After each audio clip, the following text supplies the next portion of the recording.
Hello and welcome to the stream of Chaos.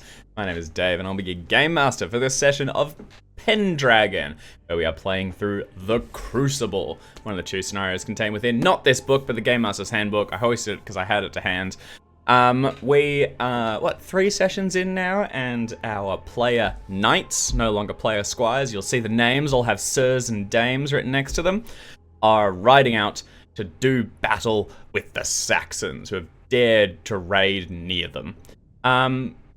We'll go around the table and reintroduce our characters, and then I think we'll get into a bit of hoorah and combat. Sounds pretty good. Why don't we kick off with Jackson?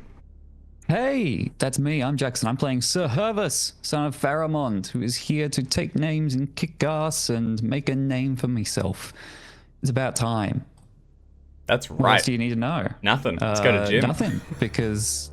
Oh, okay. Oh, no. Did you have more? Sorry. No, it's fine. No, I didn't have more. That's the thing. I was just making up as I went along. Well, now we'll go across to Jim, but it's awkward. Please All right, do. Jim.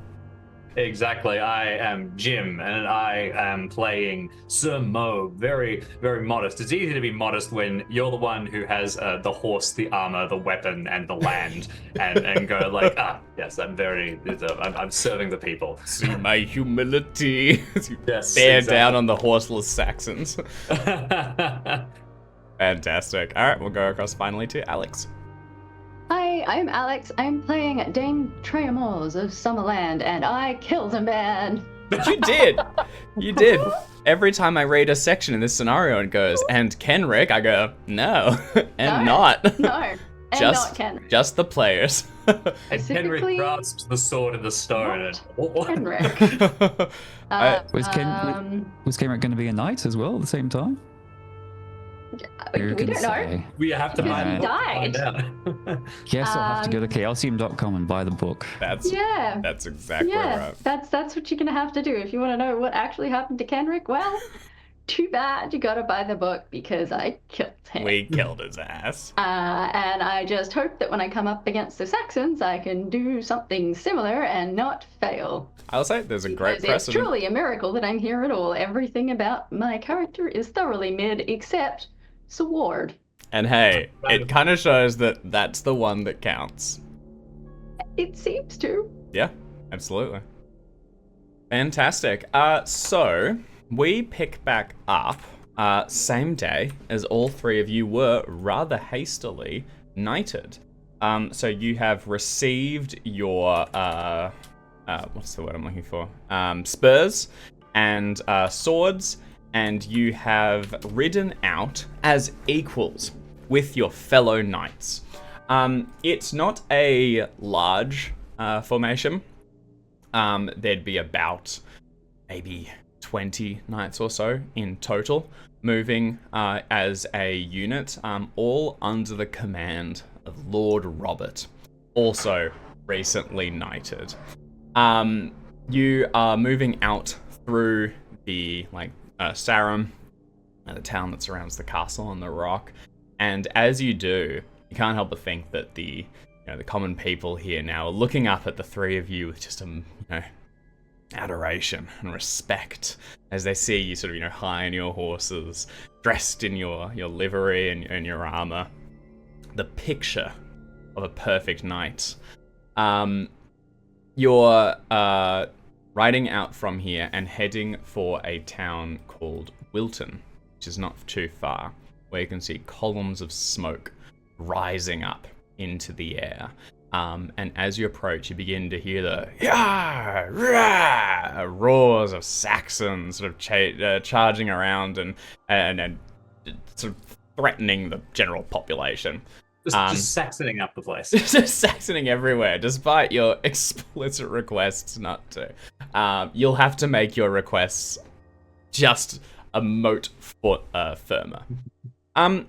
We'll go into the actual battle in just a moment, but for the 3 of you, how are you holding yourselves in this sort of this line? Are you sort of nervous? Are you sort of trying to jostle a bit for position?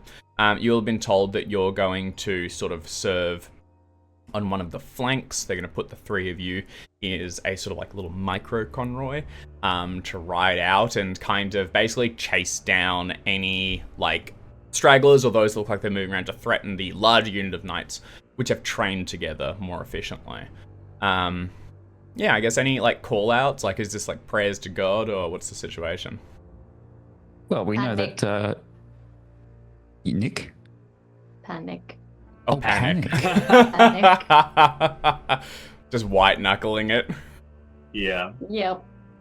I was thinking, you know, I am a person who enjoys regiments and like by the book kind of thing, the good book, the best one, the only book. I can imagine that if I was thrown into a battle at any other point, there would have been a lot of sort of structure. We were trained under a pretty stable, like, single marshal for a long time alongside the same people, but that's all recently been upended. I figure, and this would be Robert would be leading the battle as having taken on the new marshal position, right? No. Sorry. Yes, look, Robert is leading the battle. He is not as marshal though; that is as lord. So basically, He would take the most powerful convoy and lead it himself, and then the rest would be handed to like lieutenants. The marshal's position is it's like the equivalent of like federal and state, you know. I think so. Yeah. Yeah.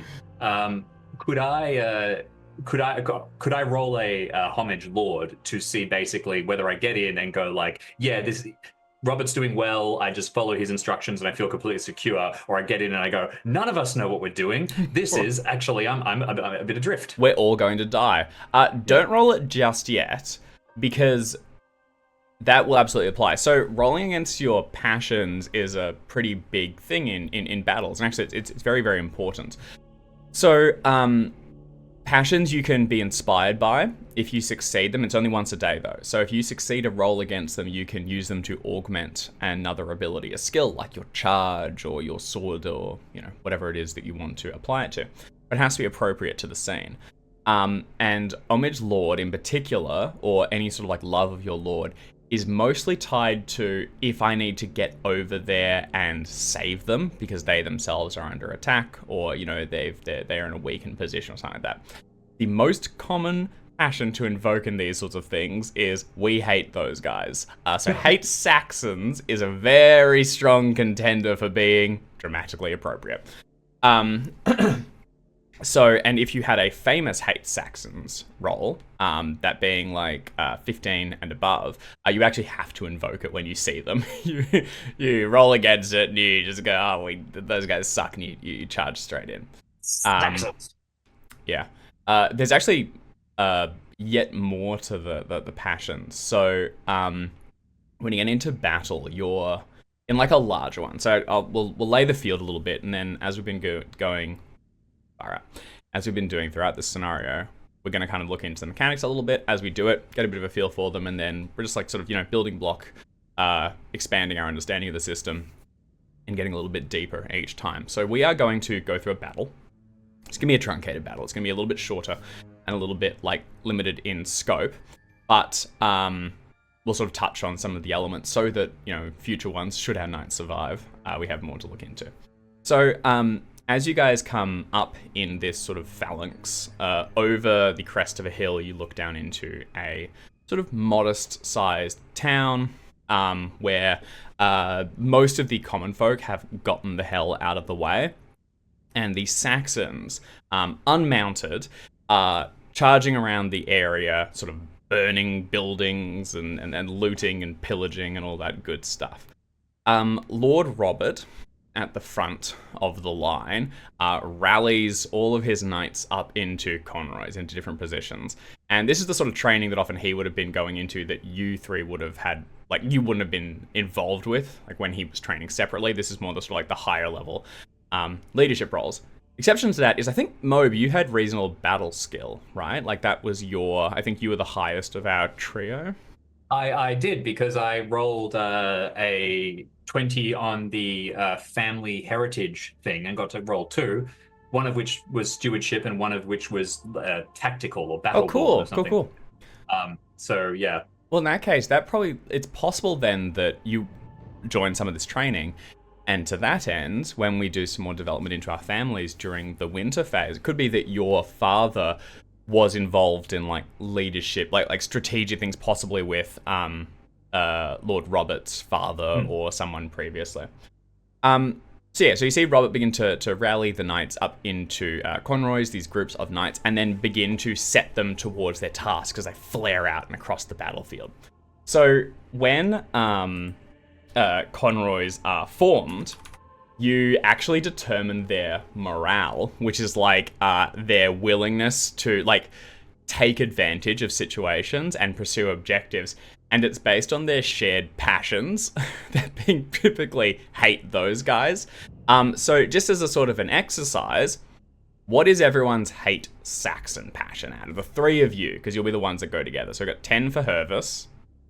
Tiramore, do you know what yours is? 8. 8 for Tiramore. And James. I'm not in it for that. I'm in it for the valor and the honor. Of different goals. My hate Saxons is NAN. I do not have that passion. Yeah, you did not take it. That's right. So you would be choosing a different one from the same area. I've put down my shit, but so hate Saxons is a nip up the rule. I've written FER, but I can't remember what that's short for. Thank you. That's perfect. That is a fervor. I'm pretty sure. Fervor. So you would choose a different one from the fervor field. So what are my options? Hate, love, hate or love. Do you have a love in there? I do not have a love. I have a hate, but it's for my father, and I guess I could see it like I'm gonna do better than So that is the one that applies to the averaging. If you all have the exact same one together, we increase the value by 5. This also includes like the NPCs in your group, so there's a like good, but genuinely it's kind of very non-standard that a Salisbury Knight doesn't hate the Saxons. It's kind of your enemies a lot of the time. I sort of built that at character creation because I thought it would be interesting. This might bite me in the butt. Well, no, but also we could always just open it, Jim, at it's like a D6 plus whatever. Like you could, I think a D6 plus 2. You could just like have a very small hate Saxon. You're like, oh, I get it. Like they suck. Yeah. we don't like those guys, but I don't really care. Anyway, you would put all these together. They're attacking your neighborhood. Now they're in your neighborhood. Yeah. Yeah. Do you want to open hate Saxons, Jim? Do you want to? Sure. Let's maybe I readdress things. I think that probably I haven't really come across many Saxons apart from I had the vague idea that my mother might have been Saxon, but I don't have contact with her. Well, that kind of works for like. You're just a little bit unsure, but now that you see the practicalities of it and the immediate. That's my favorite. What I'm trying to think shop of I go essentially to. British food. That's my favorite eel stew. I don't know. Yeah. So actually, it's a D6 plus 6. So if you'd like to roll that, Jim, that's going to be your starting hate Saxon. Okay, gazing down at the chaos of the battlefield, I suddenly decide that if you were to put you put a number on how much I hate which Saxons, I reckon you'd land with an 8. 8. Okay. So we would take the average of the three of you, which is like 9 point something or 8 point something or whatever. We'll call it 9. And that is your unit's morale, your conroy. The battle itself has an intensity, which is the general sort of scale of it. And rather than rolling things out sort of like round by round of combat, it's more about the pursuing of objectives. So as the Lord Robert and his knights charge down into the area, you see the Saxons begin to flee and then sort of try and organize themselves into small units of shield walls and get spears out to face towards the onslaughts. The three of you are sort of like moving around, positioning, and then from below, you see the glint of Lord Robert's shield raising up, possibly the horn of a bugle sounding, and you realize he's swinging it around, pointing towards you, and then directing you towards the right, where a group of Saxons with their, spears and shields are beginning to come around and try and get behind the horses to prick at their hind legs and send them charging from the battle. And seeing your opportunity, the three of you charge. Did you have something you wanted to say, Jimbo? I wanted to quickly ask, is it just chaos and fire at this point, or can we see how present and correct these Saxons are? Is this just like a sort of a skirmishing force, like that's taken advantage of a vulnerability, or does this look like a little bit of more like is this a An host? invasion. Yeah. Is this like a raiding party or an invasion?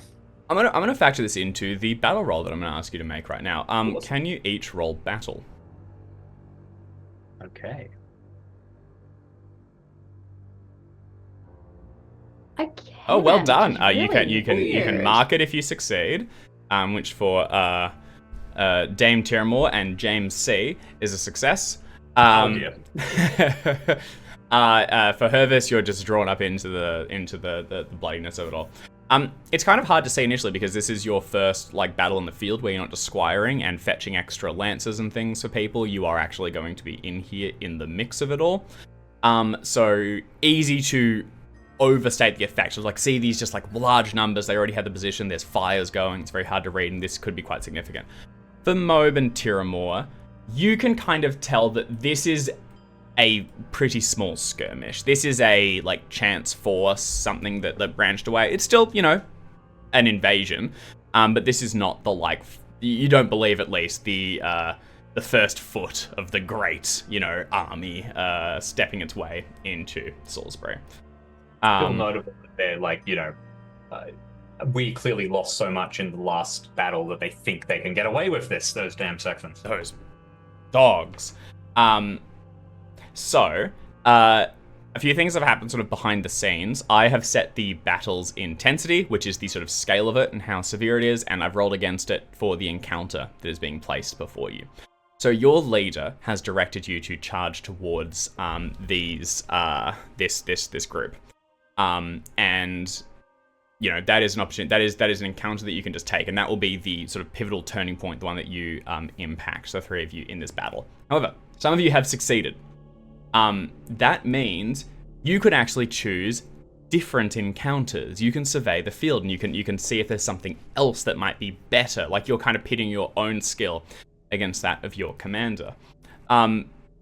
In a larger battle, we would handle this by a bunch of cards being placed out, where before we've even rolled this, I've kind of seeded, like you can see over there's like the standard with bodyguards surrounding it. Maybe if you can take that like flag down, that will devastate their morale and have a great effect. Or maybe there's a wagon towards the rear where you'll be able to sort of take it and cut off their supply line at the foot. Typically, these opportunities aren't just like, oh, you know, free win. We've done it. It's easier. Often, actually, they're harder, but it's more glory, because that's what you're in it for. Personal success, great stories. So for this one, what we'll want to say is we'll just tip the numbers a little bit. As it is, there's a group of 3 Saxons, or you know, however many, and the NPCs charging with you will handle the rest. If you want to, you could try and bite off a little bit more than you can chew. So we would increase that number to add a couple of extra spares in there to have a bit of a cut at your legs. Moab and Tiramore, you are the ones that have spotted this. It is up to you to choose what you want to engage with. Technically, your Conroy has a leader, and they select. But we're a democratic tripart, whatever. You guys can.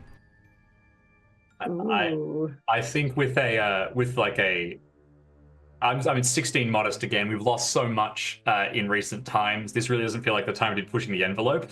I can imagine you and I, Tiramore, like share a glance and then start steering Hervis. Like, we found a great opening and steer you to like, also the one you were directed to charge as well. Yeah. Yeah, exactly. Yeah, because 15 modest also. Like, my Valorous is 17, but...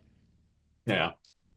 Hey, we're charging into battle. Valorous enough. Let's not go for I agree. Not glory at this point. And also, my Homage Lord is much higher than my honor in general. And I think it's going to be follow the orders. Yeah. I got 14 proud and 18 valorous, so you may have just saved my life. The man was not yielding. Save the heroism for the romantic era or whatever it is. This is let's keep functional here.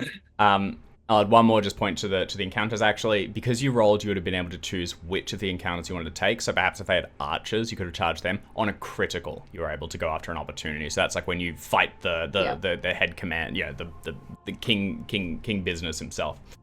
All right, so you've chosen to charge these Saxons. You round the horses around and begin to race across the field in a tight spear, lancing towards them. One by one, you set your lances down, pointing it towards them, and before the Saxons know it, you fall upon them.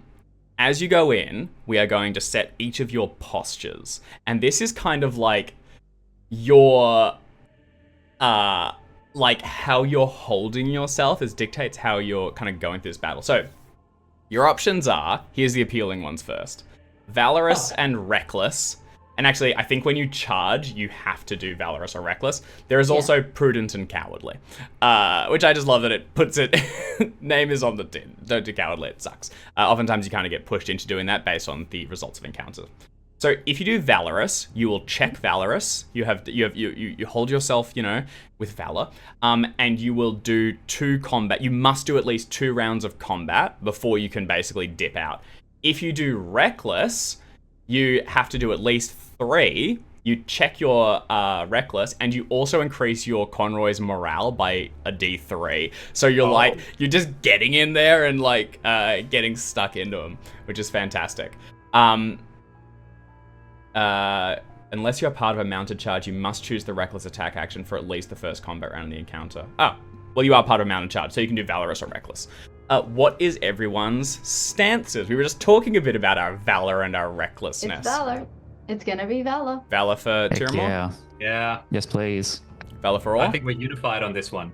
Okay. We fall into the same formation we had in the training day and straightforward. That's exactly it. Yeah, finding this, you know, these are no straw men mounted on bales, but they'll fall all the same.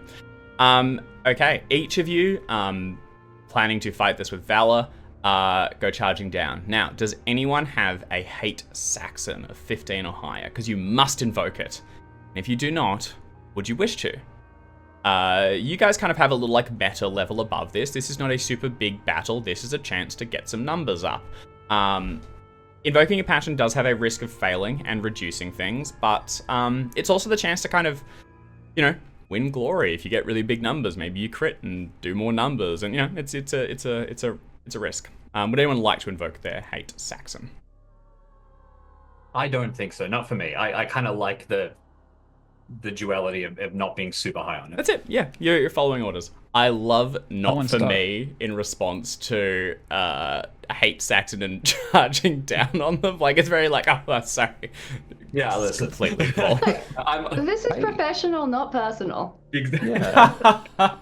And, you know, I've got a rune-inscribed Saxon sword, which You do. my dad took from a Saxon chieftain, so it's like, I think I've already beaten them. I don't need to hate them. Yeah. I've already got one up on them. The amount of respect it takes to hate somebody, like that's a lot of energy, and we're just not giving that to them. We have Hate Saxons, not Hate Saxon. You Yeah. know? Okay, yeah, perfect. So this is, yeah, like you said, professional, not personal. All of you bear down on them. So, I am going to quickly just determine which weapons each of them have. Yep. Oh, very cool. So, for your first charge, They did worry for a second. Determine weapons. If you roll a crit, they've got guns.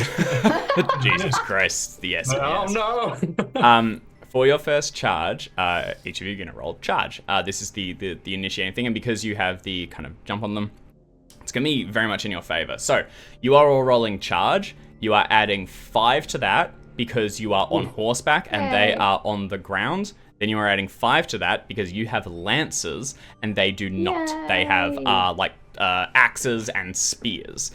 So you have the reach on them. Does this still capture our horsemanship skill? No, the modifier is applied after. So charge raises up to horsemanship, then this stacks on top. So this could get, you know, as you're saying, big numbers, which is the objective. I will oppose it. They will each make rolls on their own behalf, so they will be trying to... They don't want to be cut down. They're going to fight. Yeah, if you'd each like to go ahead and make your charge rolls. And the final of that is +9, right? +10.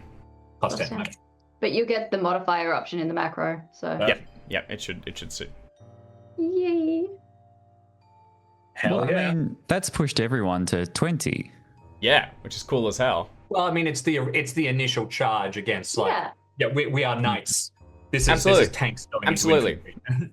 So I guess you can still fumble, so that's fun. you can, and actually, We can so always fumble, Jackson. being pushed to 20 and above. Oh no, actually, sorry, no, you can't fumble in this one. If you roll a 20 now, that is a critical success. You're incapable of fumbling when your skill is at 20 or higher.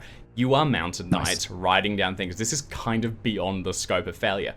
The numbers still go up though. So what's happened here? Did anyone get a number that would push them above 20 in through this, like by adding 10 to it? I would have been Yeah, it was technically You would have been what 21. technically, Jim? 21. Okay, so for your one, what that means, so for the two of you then, and the macros factor this in, you would have rolled a d20 and added 1 to it. So it actually makes it more likely. You actually had a 10% chance of critting here. So let's say you have a charge of 15. When you do this opening flurry, you would add 10 to that, bring it up to 25, roll a d20 and add 5 to it. Pretty likely chance of you getting a crit there. So aiming to fully turn the battle in your favor. All right, I'm going to roll some return attacks to you. So this one is going to go towards, I'm going to do them Jackson, Jim, Alex for each, and they each have a -5. What weapon did they land with? So it is an axe. For classic Saxon. Oh god, they love it.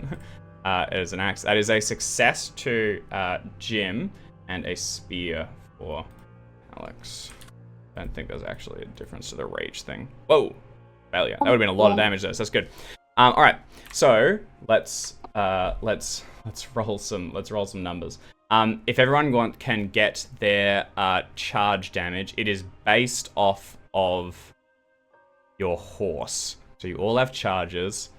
Did I tell you what this number was by any chance at any point? No. All right, we will find that number shortly. I think they had like default horses at some point. I just need to find where the thing is. I had a horse. You do have a horse. Specific horse. Your horse has personality. Said disparagingly. Yes, yeah. Personality insult. That horse is Not compliment. I love his personality. All right, here we go. Horses. I think it's like 66. Yeah, here it is. Charge damage is 66 for a charger. Sick. So big numbers if you want to roll that. And the only one that's going to vary slightly is Jim's one, who did get a success. So we're going to nip across to this table. Success v success. Both suffer damage minus their armor and shield parry protection value. Christ. Okay, that's a lot. 66 is so many dice. Yeah, it is. It's loads. It really shows like the armor can get to pretty high as well, but like first blow, taking off with the legs, it's absolutely a lot. So Jim, go ahead and roll yours as regular. 66. Yep. Yeah. And the damage coming into me will be 11 minus my shield of 5 minus my armor of 5, which will reduce it to 1. 1. Yes, exactly right. Thank you. 19. Awesome. And Sir Hervis, Sorry, thou well. rolled 66. fine. 66. There it is. That's the letters. It's number 6 followed by the letters D. It is also on And your then, character sheet under horses. There is damage 3d6 and 66. Oh, This old let's have a thing. look. See. It's all Okay. there. Found all the kill buttons and mastered use of them. Oh yeah, there it is. Yeah, gotcha. All Bit right. easier. Fantastic. Good. Nicely done. All right. Let's see how they fare for this. So, our Saxons, poor Saxons. Those with the axe did not have a shield, so really tough luck for them. So Jackson, you dealt 21 damage, reduced by 5 is 16. That sucks. Jim, you dealt 19 damage, reduced. 14. So, Thank you. 14. That's also sucks for them. And finally, Tiramore, Christ, you dealt 24 damage, reduced by a little bit more. They do have a shield. Good job, them. So reduced by 11 this time. So that is 13. Okay. For each of them, only one of them that is above their knockdown value, and that is Jackson's. So We nip back across. We roll a little Dexy check. It's a technical term. They fail. So. Fantastic. I knocked him down. Yeah, fantastic. You got him. Yay! Yeah, we've done it. I won. We're winning. You all set your lances and charge through, and each land, you catch them against their sides before they can swing around and get the full shield roll. Only Sir Mobe is like glanced across the shield, and this one is actually, sorry, no, this is another axe one. He sort of throws himself towards the side, clipped by the horse, and swings the axe up towards you, but you are able to sort of parry it out and away, deflecting the blow and taking only minimal damage as the horses come around and prepare again. We go into the second combat round. There is a very good chance of lances breaking in charges when you might need to get squires fetched to come back and aid you. But as none of you have had that happen, I believe you can reset and charge again, or you can choose to fight them from horse top with your sword or whatever you wish. All right, horse that one. on horse top with sword. Very cool. Correct. Says Tiramore. How about Sir Both Hervis? my horsemanship and my sword are higher than my charge. Baller. Okay. So Mo, what would you like to do? I mean, we'll still be maintaining the bonuses if we come in on charge, right? I'm inclined to just rip off and do another pass. Yeah, awesome.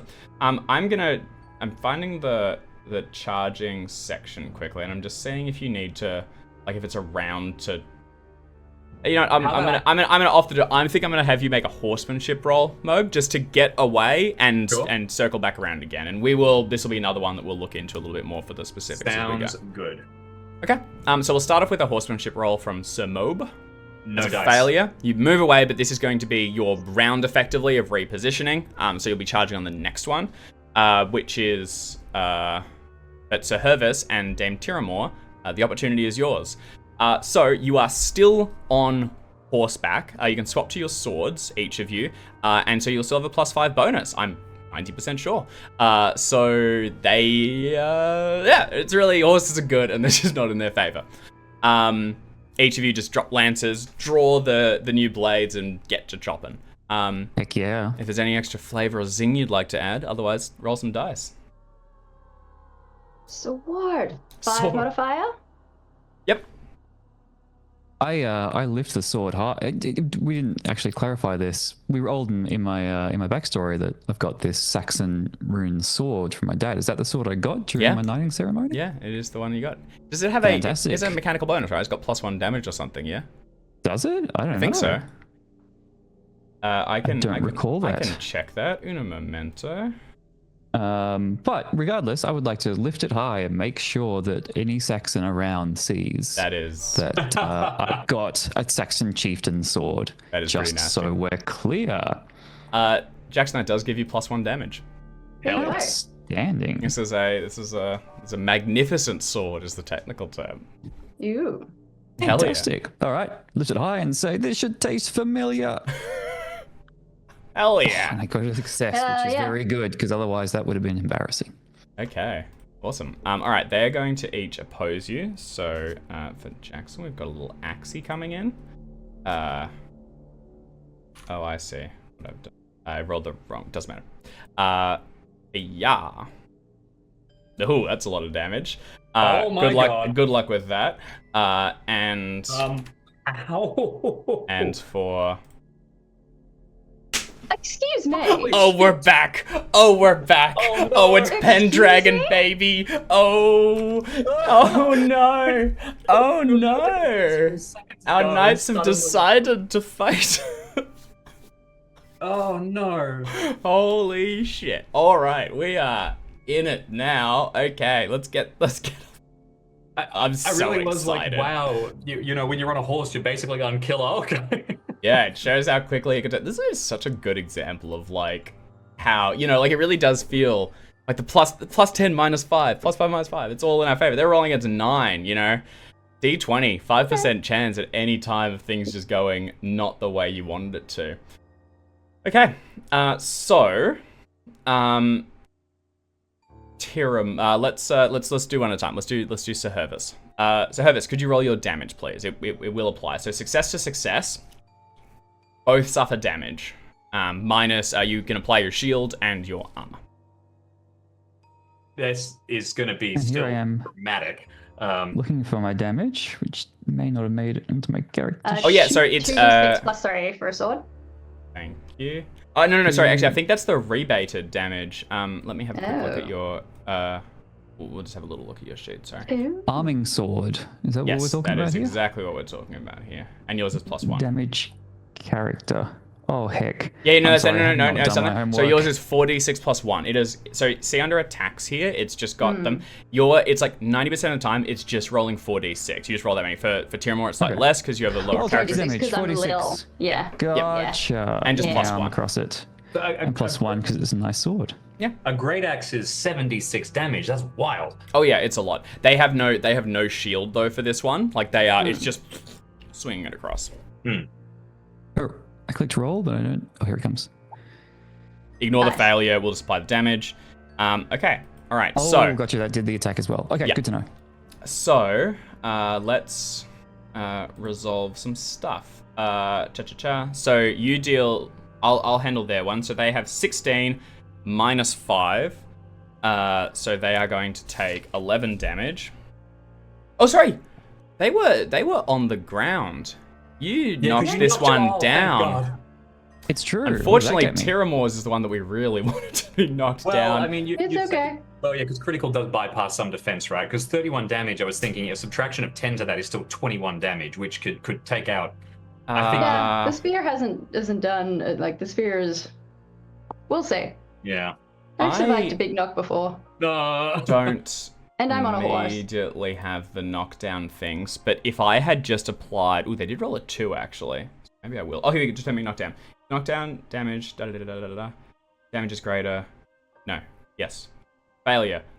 They begin the next round on the ground, which seems not good for them. When I was knocked down because I threw myself out of the way with the whole Kendrick thing, I believe it was a substantial negative for my capacity to hit back. Yes. Yeah.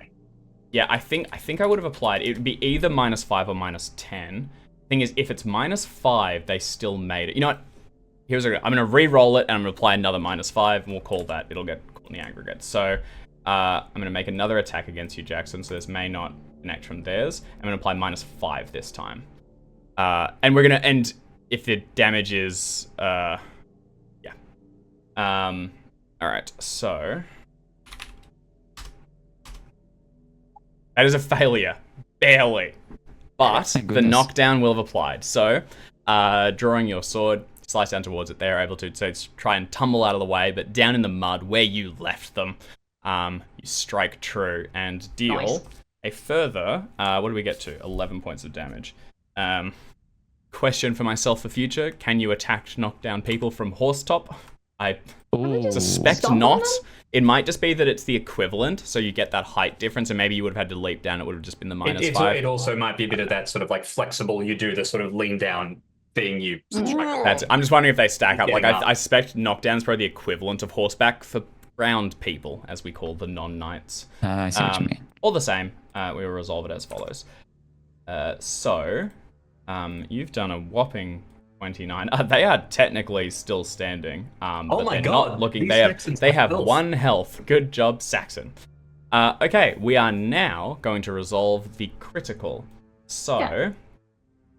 They've got to be their unconscious rating though, right? Or are they still above it? thank you, Jim. Yes, champion. They are not. They are under their unconscious rating. They have 1 health, so they're not dead.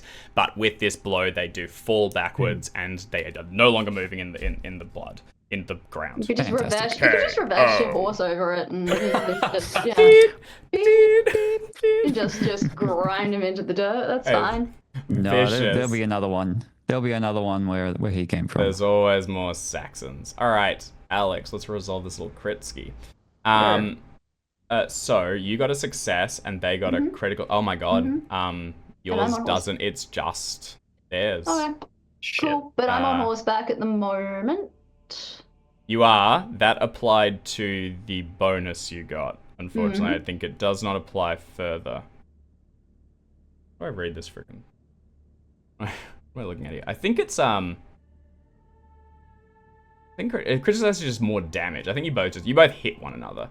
You both hit. You both apply thing. They just get extra damage. I believe the case. Can roll me damage? Yes. Oh wait. Yeah. Or is it a partial success now? Sorry, Normally this is the players doing it. You just go like, oh well, we'll just assume that the good numbers are in your favor. Gets to the other side of the field, wheels around to see. Wait, where did? Oh, they stayed behind. Wait, what? A spear hit Tyrabos. Oh god! Hurry back. Okay, so you got a partial. I think. I got a regular success. I think that counts a partial success. I think you did not win the impact, unfortunately. Thing is, this is a pretty tough one because if I have ruled this wrong, it's like dead character kind of outcome. Do you want me to start looking it up and you can proceed and I'll try and confirm? This kind of is the proceed. Sorry, I'm just trying to.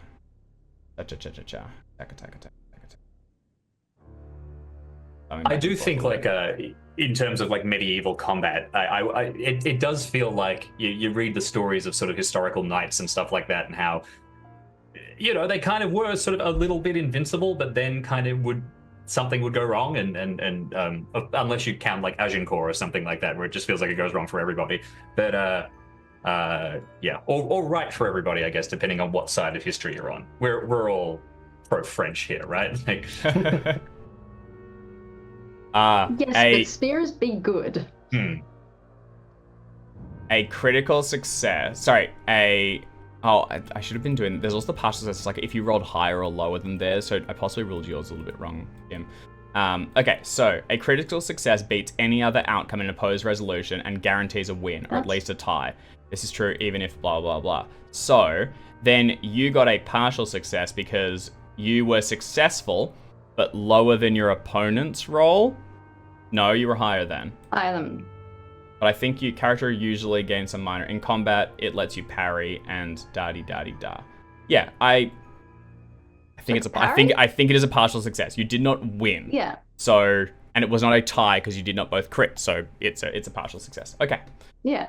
Thank you everyone for your patience. So outcome. You take the full. Cool. Can I? You reduce by armor and shield protection is the good side. Good thing. Otherwise, you wouldn't have shield. So I'm going to. I've already rolled my damage. Yeah, it's gonna be 22.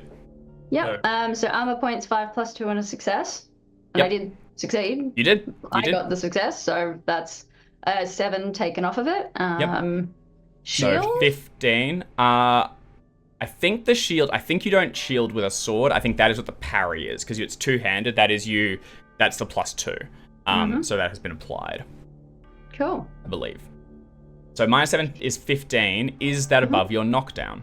I think it is. Okay. Can you please roll a dexterity roll? Probably not. I can. Okay. That's weird. You stay atop your horse, which is good. Doesn't bring you into unconscious or anything. Nope. Okay. Because we took that one right the way down. I'm well not done. Doing good, but Yeah, it's not great, but that's okay. Great, but also like 22 is a lot better than 31 damage. Oh, it absolutely is. Okay. So, okay. Minus the 7, we're doing okay. Yeah, I think all of that was correct at this point. All right, very good. Only thing, just going backwards for the sake of learning, because knowing is growing. Jim, your charge was a 14 against. They would have been a partial success on theirs, actually, because the context I need to get that it's not just like both apply, it's a partial. So the way that should have been handled, actually, sorry, they did not damage you. They just reduced theirs. So you can actually figured out that. You also took 1 damage, so you don't take that 1 damage. I actually shouldn't have anyway because I had more armor than I thought. So it's all fine. Even better. Okay, perfect. Yeah. So it just makes the charge even better. All right, we go to the next round. Now you chose Valor, sort of a measured battle. Always. And at this point, so the encounter has happened. We go through combat. So it would automatically end here if all available opponents were defeated. Not the case. One is down. There are 2 more that are still present.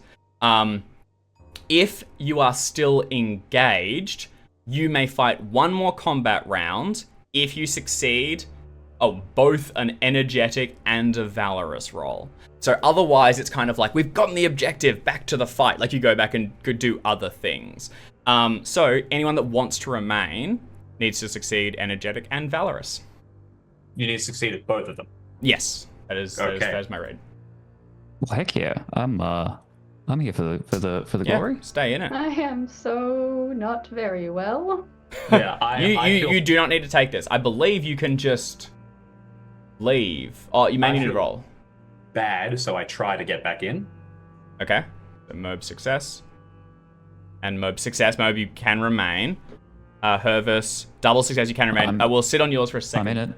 Sit on yours for a second, Tiramore. I want to see what happens. So, it's an evade action, I believe. So because you are still.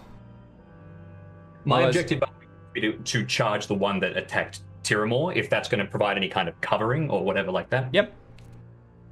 There is one who is unconscious now, so you are down to 2 opponents, really. Yeah. It's true.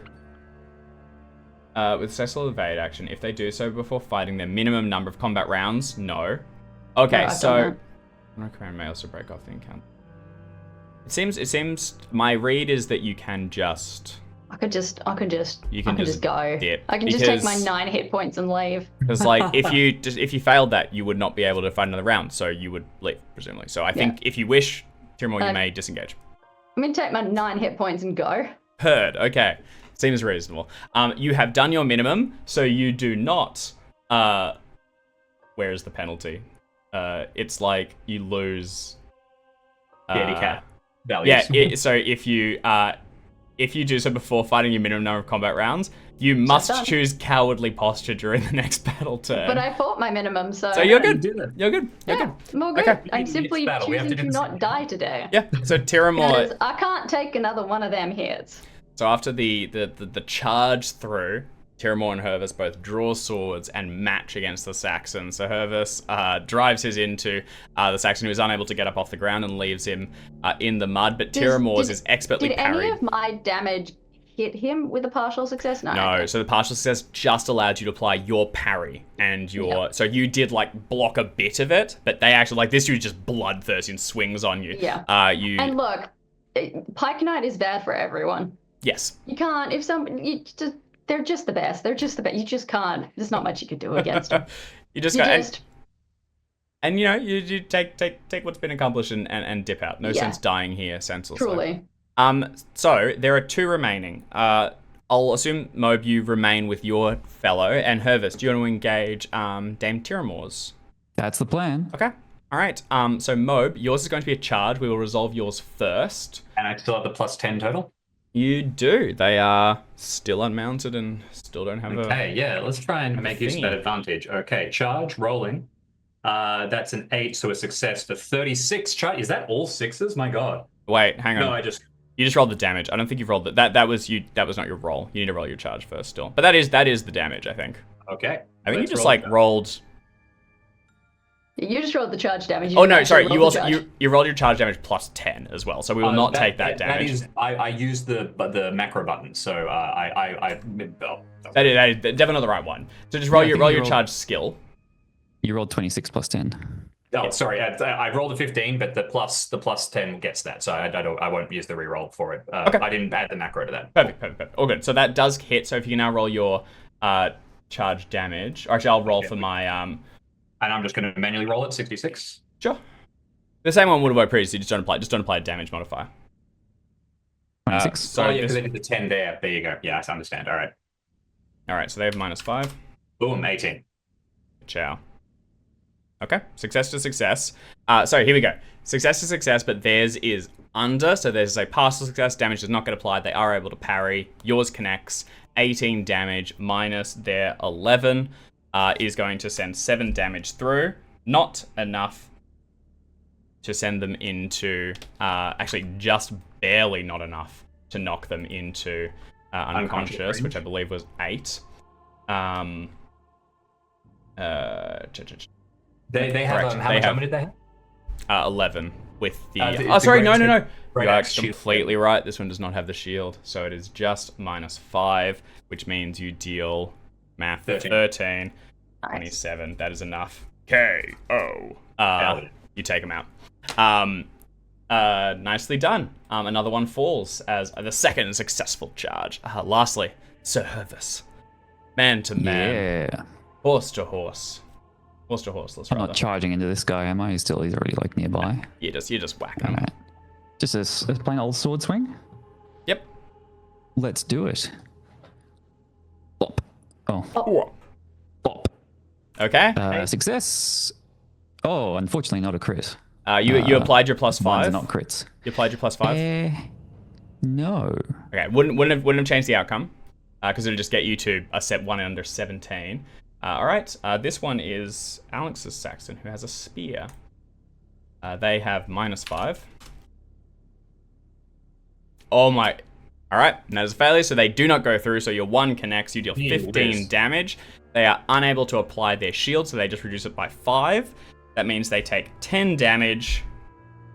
Big hit. This one gets it to 23 taken. They are still standing with 1 health, just barely. So Heartbreaking. devastating. We hate to see it. Heartbreaking. Right. 1 Saxon you charge to survive the fight. Well, if you would like to remain, you may roll a successful Valorous and Energetic if you want to take out this last one. If someone wants a little bit of bonus glory, otherwise you have fulfilled your obligation. You may retreat. Oh, you got it, Hervis. You got Sort it. him out. I think I got it. All right, go ahead and roll those. I Yeah, think that's who you are. this is who I got nowhere to be. Weirdly enough, I'm actually 8 energetic, so it's not a sure thing. But I am surely valorous, yes. And energetic. But I am energetic. Hey, he's energetic. Hooray! All right, it's killing time. Go ahead and roll one more. One more sword. I got 1 more in me. Here it comes, and bop. Ear. Oh no. Wait, sorry. +5. That's a crit. That is a crit, yeah. Oh, Like, you got need to 10 add that +5 modifier. on the All horse. right, well done. We'll play it. We'll pay it. Which one am I? Spear. -5. This guy is barely standing up. Come on, buddy. Nope. All right. 19. You would increase that damage by 2d6 if you want to just add a little bit of extra numbers. Excellent. 2d6. Sure. 19 plus 8 is 27 damage will do. That'll do it. their Well whole done. health. Yeah. Last one. Just as the rest leave, this fight isn't over again and again. Fantastic. Landing down blows, and this I'm one. not done with you. This one fully slain by what was probably their ancestor's own sword. Well, Pretty this gnarly. is great. This is just This is terrific great. stuff. This is just terrific. Just fantastic. Well done. Thank you. So, oh, cool. So, one thing, possibly actually you can't do multiple. It does say, I'm just looking over the rules a little bit more. May fight 1 more combat rounds. I suspect that actually means like it is just 1 more and then you can't. So it's the last opportunity to scoop things up and then it does fade because that's so possibly that one couldn't have happened, but that's on me. Oh well. We'll adjust that for future. When you guys went in, we would have reduced your morale, your Conroy's morale, which was 9, remember, by that encounter's morale. So this one was an 8, and that is the minimum. If you don't meet it, you can't engage. You just can't quite muster the mustard, and you either choose a different objective or you dip out.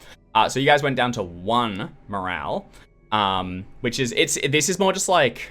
It's like, the oomph. You would then, like, retreat to the rear, rally back up, and then re-engage the battle if it was continuing. For example, we could all choose Reckless and boost our morale up Yes. so that we would be able to engage, but that would lock us into the fight for longer. Actually, I think you wouldn't be able to start it, but that's a good Oh, thought okay. that you possibly could have done that for this one because you're like, we need to, like, rally, so we want that extra, and then we need to take out as many of them as possible because you do gain morale. So, you succeeded. So you increase the convoy's morale by an amount equivalent to the total knight value of all opponents defeated. So you guys defeated 3 of these guys. They don't have a super high knight value though. They're kind of like just dudes. Oh, Just that's dudes. hilarious. Like if you just mow down a bunch of mooks, Yeah. everyone's like, well, yeah, we were just Good mowing job. the lawn. Yeah. So you guys, you get 3/4 of a morale. So I think you get 1 morale back. man. Hey, you still. Did we find like the sick and elderly No, regiment no. of Saxons? You guys are knights. This is like what you guys are talking about. Like, yeah, you're on horseback. You are expected to be punching dubs. Like, these should be wins. You're the tanks on the field. You go in there and you kill those Is it Saxons. 3/4 per or 3/4 No, total? it's a quarter per. It's 0.25. So the idea is, so funny. if one of you took out 4 of them, that's a fair fight. Unfortunately, it was Right. 1-on-1, or for a little bit there 2-on-1. Rereading the thing. All right, so We for really this. brought a knight to a sword fight. Actually, worth flagging. So for this was in the scenario. It suggests it's 1 Saxon per. In the default encounter, it is 2 per. So the numbers do begin to like add up a little bit. And actually, no, that's what we would have just done if you guys had chosen that like extra encounter. Okie dokie. So that you guys are up to 2 morale. Time to retreat to the rear, I think. Robert, did you see us? Did you see us? It was so frightening, but we did so We well. did so Tyrell's almost dead. I'm not. Yeah, I'm bleeding lots. Blah, blah, may voluntarily engage, other stuff. So then you can squire, you guys get a squire roll, that's cool. People can bring you more lances and stuff. Okay. Can they bring me some first aid? So, you would, throughout all this, then it would, effectively, like, you guys have assisted in this battle and turned the odds in your favor. You managed to succeed. There is a really fun way of, like, determining success based on, like, of the whole fight, based on the knight value of what you took out. I expect we don't want to do that because I don't think that spells success, because it was and you guys were a smaller faction of this one. This was like the larger Robert and all of them, leading it to victory, and that is the intention. A lot of the times things are kind of set and it's your own personal, or like they're already determined by just the sheer numbers of forces on the field. What you are doing in here is bringing glory to yourselves and your lord, and handling yourselves respectfully and all of that good stuff. So like each of you sort of ride in and dispatch these Saxons, and the successful engagement is one of those like linchpin moments that is able to turn the whole thing around. Throughout the rest of it, that's sort of like the rest of the battle that happened. What are you guys like doing throughout it? This isn't rolls, this is more just like the flavor of the thing. Like, are you sort of like, so Hervis, are you like loosing crossbow quarrels into it, even knowing that this is not the most knightly of activities? Are you sort of looking for? No, not this time. This is my first real battle. I've got to like again, I'm the knight of PR, I'm the knight of marketing. That's it. Just Do gonna it make properly. sure that I am visible at all times. Yeah. That tracks. Just like leading the charge, making sure everyone sees my Saxon sword, which, I wouldn't lie about. I would gladly admit that, it's from my dad. But, if anyone who doesn't know that sees it, maybe they'll think that Saxon chieftain sword came from today. That's pretty cool. We didn't even know there was a chieftain here. Looked like just like kind of a bunch of mooks, but must have found Wow. So Hervis took down the chieftain first. Hell yeah, Oh, you yeah. knew there was one here. That's awesome. Crazy. So Moab and Dame Tiramore? Getting stitched up, I reckon, is probably where I'm at. Getting That some plays. first aid and For sure. being, being wounded in battles, an honorable thing to have occurred. And It feels Absolutely. facing my way through it. Yeah. Absolutely. It feels a bit pit crew, like, we really charge out, ride back, you got the squires rushing Yeah. in, swapping out lances. Getting stitched up and Yeah, that's exactly it. It makes a point that first aid is not really appropriate in combat. It's a 5-minute action or so, but in battle, it's more than appropriate. That would be, you getting out there and being stitched back in, and then, with fresh tires on your horse, you're back into the charge. Exactly.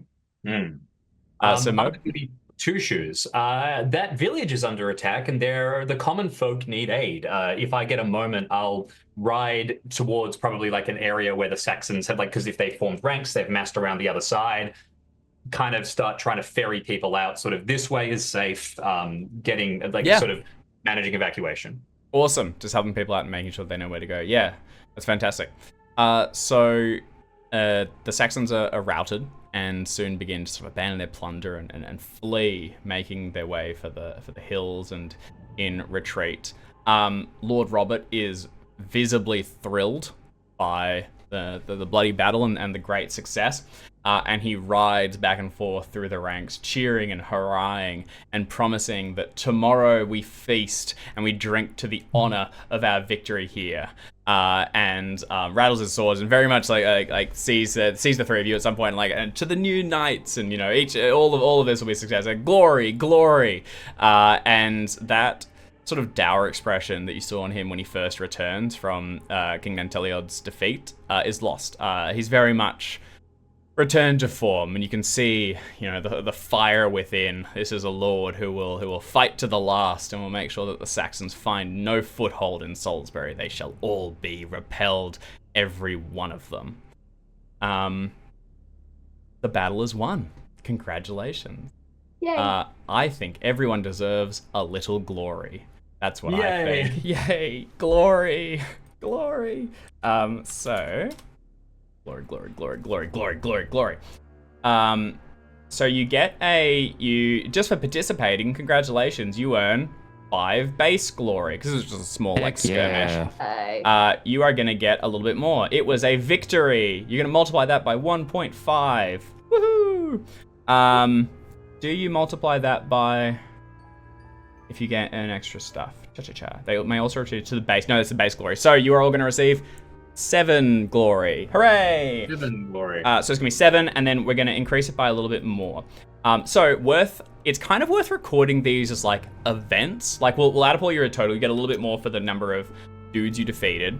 But it's kind of like you'll record like, I got 9 glory at the Battle of Wilton, or whatever I just said it was, and like that was a point, and because that was an event, that was a thing that happened, and that was something that you'd be known for. You This also is over on the holdings tab on our character sheet. There's like a list. You can make a list of events for each glory. Thank you. Oh, cool. So then you also get some glory for each one defeated. So we will be permitted to a quarter of a glory each, which translates to a quarter sip of wine. If you get this whole amount, you get much more from. Oh hell yeah! Yeah, I believe so. They defeated 2 sets. Demon. Me reading text aloud. Yeah. Okay. Like for you, Dame Tiramore, I'm afraid, as yours were not defeated by your hand, but by that of your allies.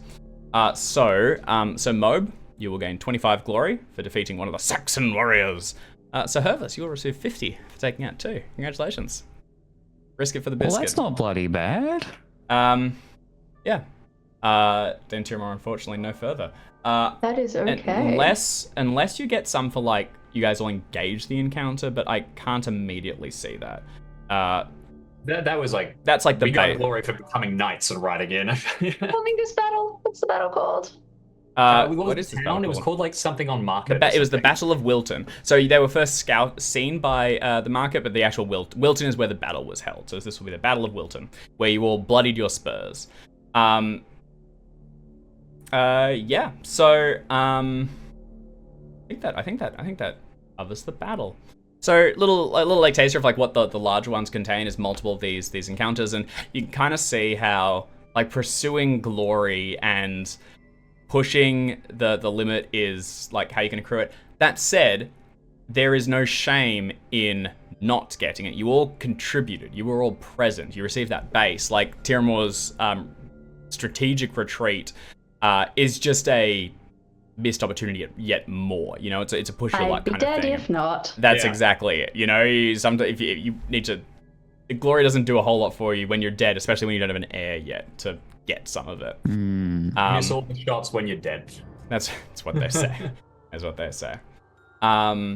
Just every shot you're too dead to take. Exactly. So, the battle won. You'll return back to Sarum, and that night, much cheering and much drinking, and this will be, there's supper to be taken, And when you return, you have no horses to look after beyond just like your own and base care. You have no boots to shine. You have no tables to set. This is not yet the feast. That will be on the morrow. But you are ushered in and seated amongst the other knights, and pages walk at your elbows and fill up your goblets. And when you tell stories, God, these people, they listen. You know, there's still a bit of like, you're new, but also there's the interest of you're new. And everyone wants to know how you all held yourselves in the battle. Like, you know, how did you find it? What was that taste of blood? Would anyone like to apply a passion here or roll a skill check? How do you guys taste this? It's not, you know, it's probably quite a bit of attention. And there'll be more tomorrow when the feast is held. Now there's a fine thing. Yeah, I think I think I can. I'm pretty proud of myself. I bet you are. I think you might be. Yeah, would you like to? Yeah, can you roll proud? I think that absolutely applies here.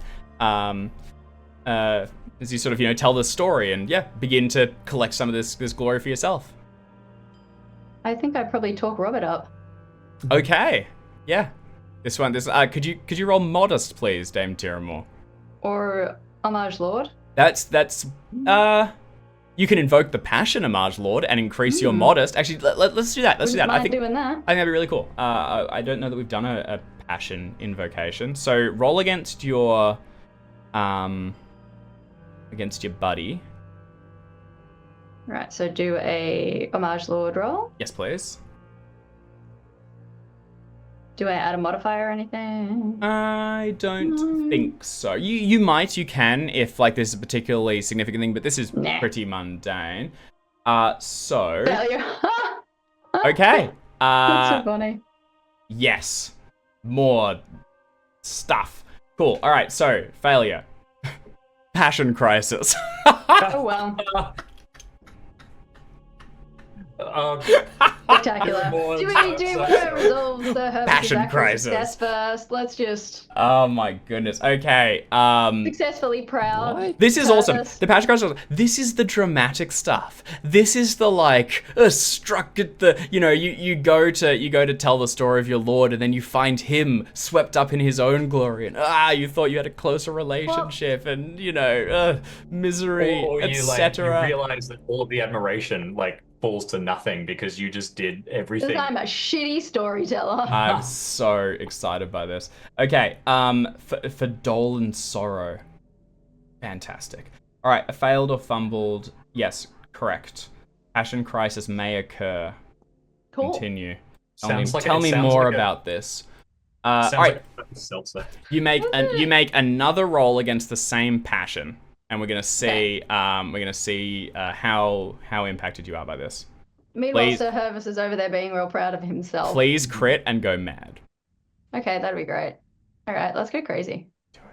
Let's go crazy, fam. Sometimes you just gotta go a little feral. Sometimes. Failure. So close. All right, no effect. You are okay. So it's actually when you succeed, a bit like Call of the Sanity. It's how you were able to get in the margin of not really giving a shit. I'm like, well, that didn't go well. Moving on. Yeah. So you just go like. You don't invoke it. So I do nothing. Interesting. You make the passion roll. You then immediately roll the skill check, and then if that. Oh. Okay, so things actually changed a little bit. This possibly changed a little bit. We may. Put myself in circles. Please roll the modest roll with no modifier. Boop. It's just red across the board, my friends. It really is. It really is. Okay, so this actually increases the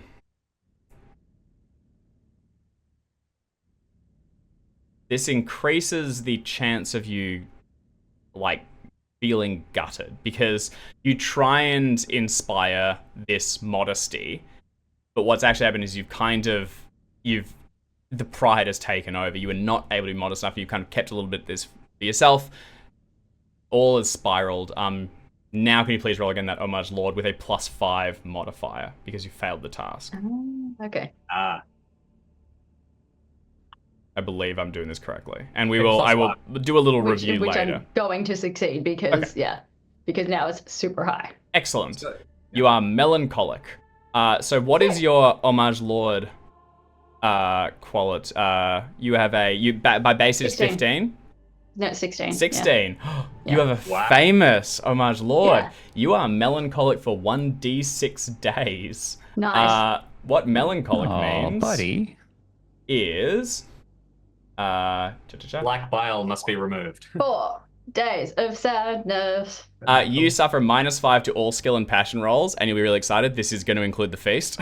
So, Wait. but, and it's awesome. You gain 10 glory for falling into melancholy. It's like a big, dramatic, like egad. Oh, wow. Tiramore has stuff going on. Basically, do a cool thing, good or ill, gain glory. Incredible. Because this isn't bad. This is There you go, guys. That was in response to, like, I didn't end up killing somebody, but I got that glory anyway. Yeah, because I said for good or ill. This is actually not a bad Right. action. This is showing how much you care. Like, this is the depth of your homage, your loyalty to Lord Robert. And This is then what you were saying before, that every now and then, like, knights, expressing emotion is actually Really cool. It's Yeah. actually a sad. good look. that's just it. So That's sad. it. So sad. So yeah, you are just lost in the sauce for a little while. Cool, awesome. All right. Technically, now you would roll against proud to see if your proud kicks in, or if you're able to. So we'll just, if you can roll against proud, please. To just put a ribbon around it. Apparently, yeah. Check proud, and that is the way it goes. So I guess Tiramo, Alex, are you able to kind of circle this around and tell the story of what's happened here? Yeah, I think I start trying to talk about Robert's incredible battle prowess, but get really caught up on not being unhorsed by this massive spear attack that did slice a huge hole in my side. Yeah. And that is kind of the only bit that people hear. And Yep. no matter how much I try and redirect the conversation back to Robert's battle acumen, people just keep wanting to see the scar and oh my gosh, how are you still standing? How did you manage to stay on your horse? Like it's people won't stop asking me about what I did. Yeah. And it really bums me out, and then it doesn't bum me out as much, and that bums me out that I'm not bummed out. I love it. I think also, like, the charge that you were wounded in was the one that Lord Robert directed you to take. So I think it's a bit of like, you try and be like, Lord Robert led us in this glorious charge, and then they're like, oh, but you But like then I got wounded in it, right? Like, his charge. That's my job, and You're then but it comes off as a little bit, Yeah. It just and goes in then- circles a bit. Yeah. That's awesome. Yeah. Awesome. Yeah. I love it. And now I'm sad. And now you're sad. So Mobe, is there something that you'd like to apply here? Do you want to go for a proud modest? I mean, that's kind of where we've been landing with a lot of these. I did kind of hijack Sir Hervis's proud. Yes, sorry. Yes, Sir Hervis. Actually, Jim, I'll get your intent, and we'll see if there's another melancholy to resolve, and then we'll... So actually, I mean, I have 16 modest, which is pretty high, but I have one more that's higher here, genuine temperate, which is like self-restraint and like no, it's the opposite of indulgence. That would more apply to the feast that we're going to go to. I think if you are famously modest, I think you must roll against it. Okay, sure, let's do it. Modest rolling. A fumble on my. So many good things happening. Join me, Jim. I actually did pretty. I did pretty well. I killed a guy. Yeah. Hey, I should be proud. All right, fumble. The character is moved by and acts strongly in accordance with the opposing trait. The game master may grant a +5 modifier to a subsequent skill or passion roll. Yeah. So go ahead and roll proud with +5. To see if you go in the proud. Let's proud see. side. Yes. Okay. Check proud, and I suspect even it may have even just been like you just immediately. It doesn't say immediately check it, so I think that was correct. Yeah. All right. So with both Sir Mobe, somewhat surprisingly, and Sir Hervis going for proud, what does this dinner look like for the two of you? I'd like to put my sword on the table so everyone can see it. Your dad's sword that you've just inherited. Yeah. And, probably start with the story about where it came from, just because I'm just so used to talking about my dad's story as my own story. Pharamond was the one who, fought this Saxon chieftain in 503, only 5 years ago. Hey, it's a And fresh then it sword. hung on the fireplace for many years, and then it came down to me, and then I suddenly realized that actually, wow, now I have a story. And then I saw the Saxon warriors today when they saw this sword coming for them, or the fear glinted in their eyes just as the runes bounce off them. Maybe they saw the runes swirling and realized that this artifact of theirs is now turns to the righteous. It's come to God. Hell yes. And they wet themselves. And then they bled. But that's the difference. It's like, for the first time I have a story to tell. Yeah. And I'm already a proud 18. But if anything can do anything to push that even higher, it's this. Yeah, absolutely. That's awesome. Fantastic. Yeah. And your father's a well-known knight, so many know the original story, but also people are very excited to see the story grow, and the story of the sword and the line, and yeah, they listen with bated breath. Excellent tale. So Mobe, how do you think this goes for you? I think that this is kind of mixing in some of my character's other passions, but I think it works. With Volga sort of being part of what I do, I think that I have this idea that we finished the battle. The next thing we need to do is pray, and I kind of come in and sort of force it on everyone when they're not ready, if that makes sense. Like everyone's sort of getting off their armor, and I'm sort of like, stop everything. We all need to do this, and we need to do the full version, and stop talking and feel that I've earned the right to kind of push everyone around into doing this. Yeah, hell yeah. You lead everyone, and when the three hurrahs go up, one for Lord Robert and one for Dada, you make sure there's a hurrah for God. As is his right. For he's a jolly good fellow at the end of Happy Birthday kind of thing. Yeah, that's exactly it. Fantastic. All three of you checking proud. Our Father who art in heaven. That's funny. Okay. The night comes and goes. Haha, nights. And on the next morning, a feast is to be held in the evening. We're gonna go through a little feast. So party all the time. Yeah, hell yeah. Feasts are a big deal. This is like the event. Honestly, the battle was just an excuse to do a feast. And we got through it. Good job, everyone. Now it's hungry time. This is people will have been in the kitchens preparing all day. People will have come from all around. And we still haven't fully defined family. We're going to do this during the winter phase, but this is probably actually where some of your family may turn up, So if you want to weave anything in, you're more than welcome to do so. Otherwise, we can develop those more later. It's interesting. It's a balance between being something that's very orchestrated and has a lot of rules and things. Like there's where you sit and how much your glory factors into that and all these things. But it's also kind of intentionally an excuse to cut loose and have a good time. And there's a great quote in the book which kind of says that I can't find it immediately. Basically, you need to have excess sometimes so that you can appreciate the rest of the age. Like it kind of reinforces like the temperance of the other periods.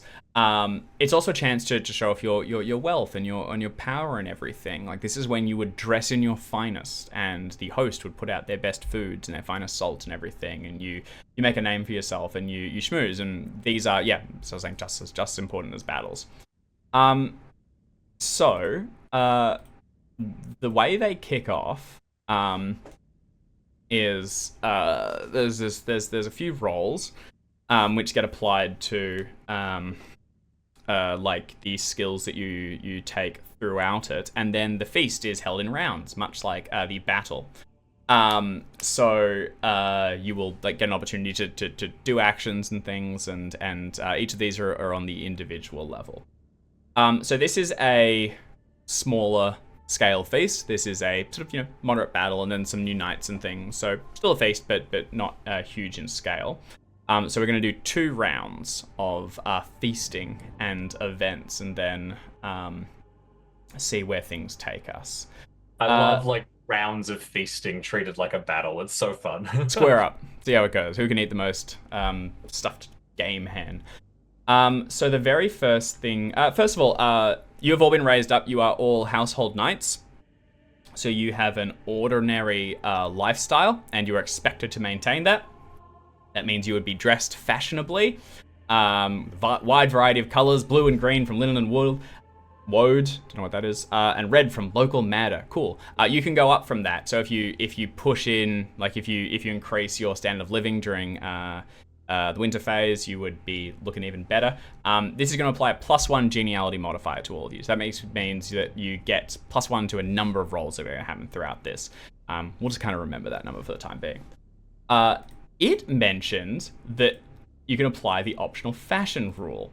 And Jackson, I remember you mentioning fashion at some point as being a skill that I think that you have. Did you? It's not quite famous, but it is 12. That is quite a bit. I'm pretty fashionable. Yeah, you are. I think we will get you to roll fashion. You can get glory from it. Cool. And this can get you a bonus.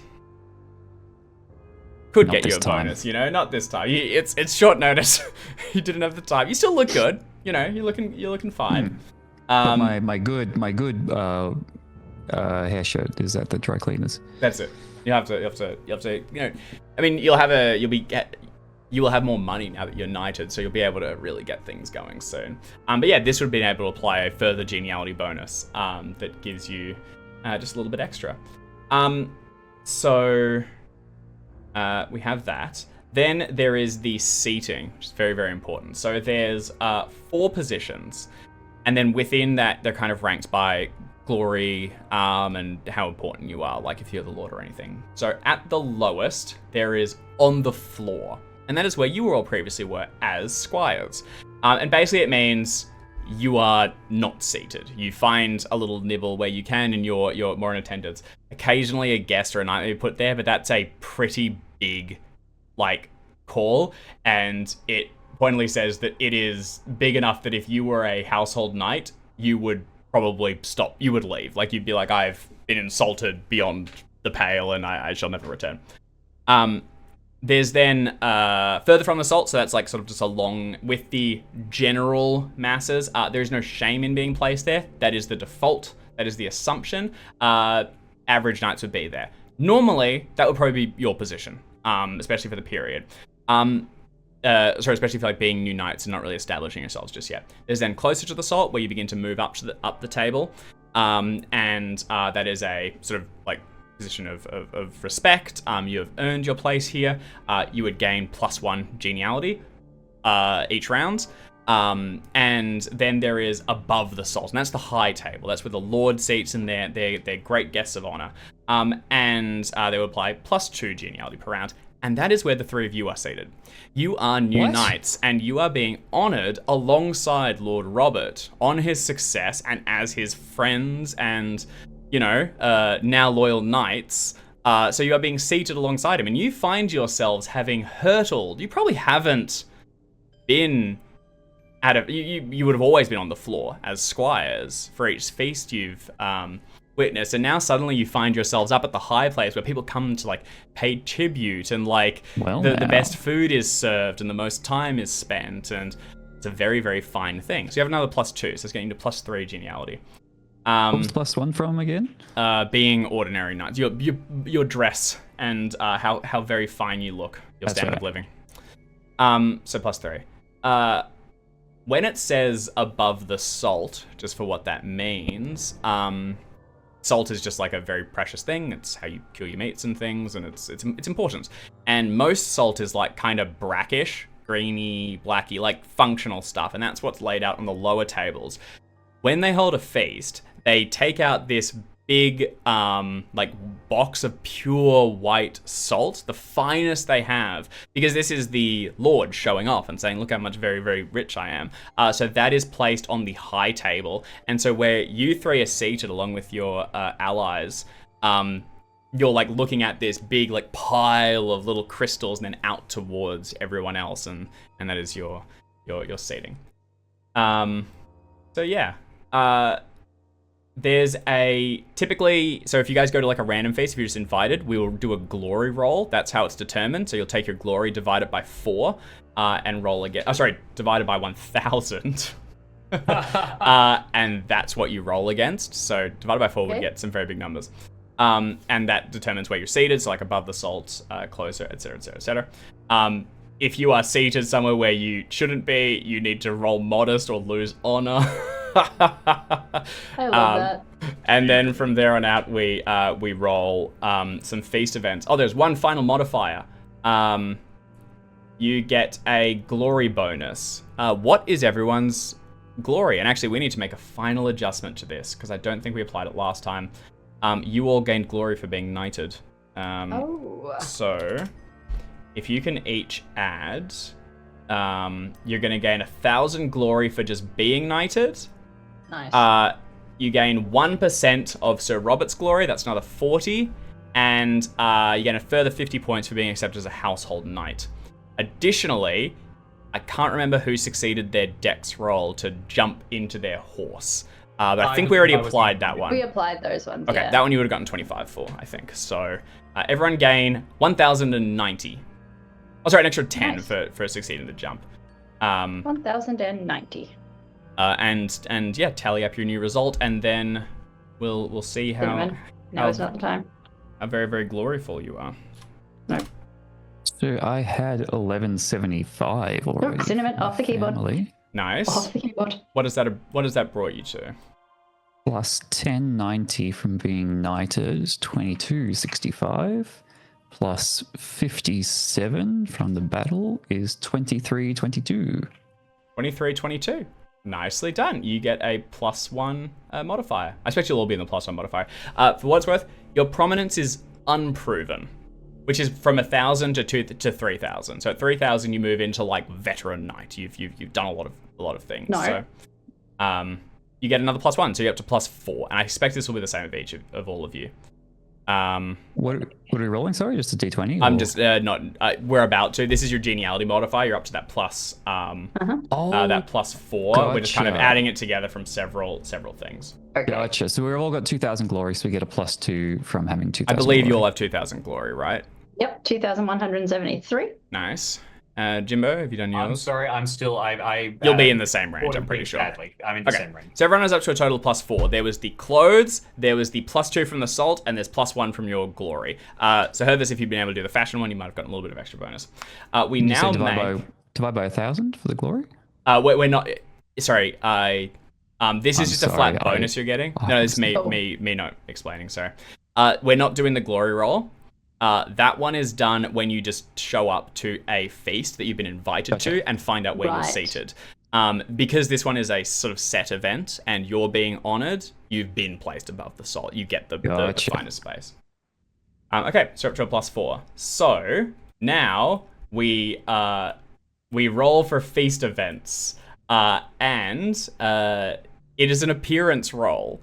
So it is appearance plus the modifier you have earned. Appeal, sorry, yes. It is your appeal +4. So if each of you can please roll, and then we're going to... -5 because I'm sad. Oh, God. Oh, yes, -5 because you're sad. Appearance Misery or melancholy. Appeal, where's my appeal? It's not good. So -1. Right? Oh, wow, that's funny. Is it the actual characteristic or is it just the... It's the characteristic, yeah. Minus. Yeah, cool. So for you, -1. For the others, +4. Oh man, if I didn't have the +4, that would have been a crit. I really failed that one pretty badly, huh? Yeah. Damn. Okay. Cool.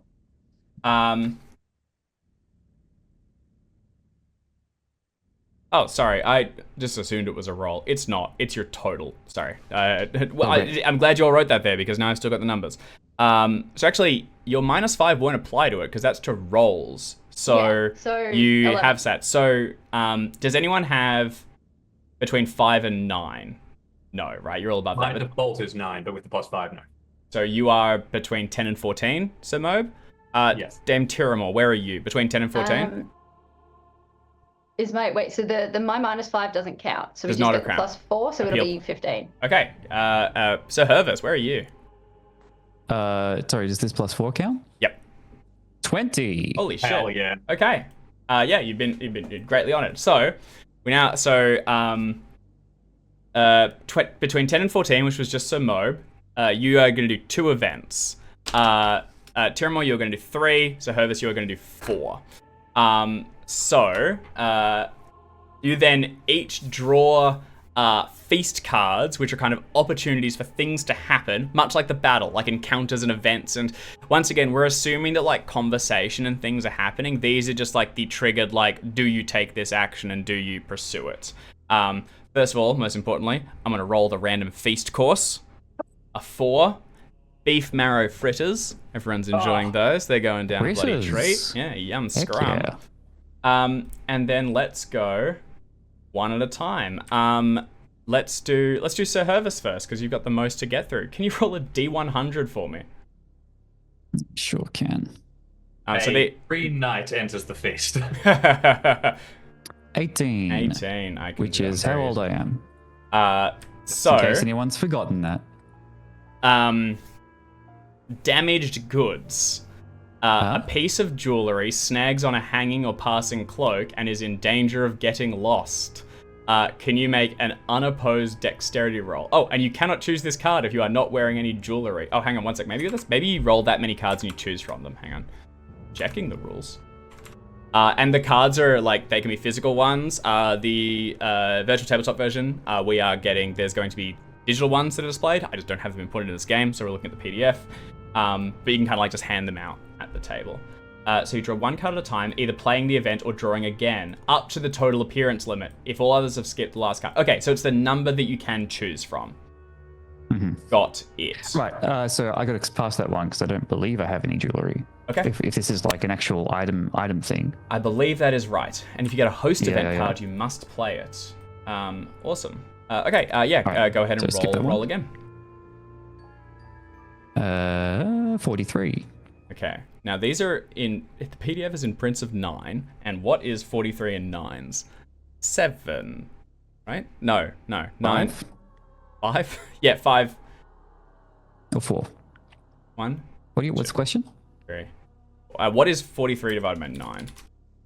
43 divided by 30, 36 with, 4 and a bit. 4 falls and change. Okay, I've got it. Thank you. 4 and a bit. Thank you so much. 1, 2, 3, 4. There's got to be an easier way, and yet here we are. All right. Insult to a serving girl. A knight slaps a serving girl. You see the others turn away in embarrassment. You can either intervene with just or arbitrary. Oh my god. Slightly more arbitrary, but that doesn't seem right. I think in this case I would like to try to roll just. Okay. Yeah, go ahead and roll just. Because that is not cool, my dude. No. That is a failure. Oh no. Now I believe you must roll arbitrary. I think at least. Cancelled. And I'll yeah. That is a success. You ignore the situation. And attack the serving. You ignore the situation and turn away to focus on your food. You mark indulgent. So put a check on indulgent, please, Sir Hervis. Oh my goodness. Hervis. Hey, there was a chance. That's rough. It's rough. That is very rough. I was too busy eating. Okay, let's go to the next. Sir Mobe, if you want to go. You've got how many? 2 for you? 2 events, yes. Okay, if you want to roll the first, and then you can choose to take it or not. Okay, so just a D100? Yes, please. Technically, I've got 81 options, but that's... sorry, you can just roll a D81 because it's a digital dice, so just roll a D81. Okay, let's roll a D81. What a world we live in. And I'm going to try and do the math faster. I just rolled 81, never mind. I was like, that's really easy. D81. There we go, 57. All right, 57 divided by 9. So minus 6. 6 times 9. 54. 3 into the 6th one. 1, 2, 3, 4, 5, 6. Mead. A large keg of fine mead is brought in and opened. It is a decision between temperate and indulgent. I, no joke, spent a little bit of time just when I had a second finding every Bible verse about anti-drunkenness so that I could randomly fire them off. I will roll temperate. Go for it. Do you want to give us a Bible verse too while you're at it? Oh God! There was one that was just well. The funniest one is that there's tons of them. There's one that is like be not among drunkards or amongst gluttonous eaters of meat, and then there's also ones which is like, don't let anyone pass judgment upon you at a feast, and don't drink only water. Enjoy some wine, and then the ones that are like, oh, there you go. no. You can apply whichever one you think. Depending on the. I have famous temperance. Oh yes, so you must roll it, James. You must. No, away, wicked me. Terrific. You compliment. Oh wait, no, temperate. Oh, interesting. So you do drink it. You compliment the host on their fine choice. You get +1 to geniality for the rest of this.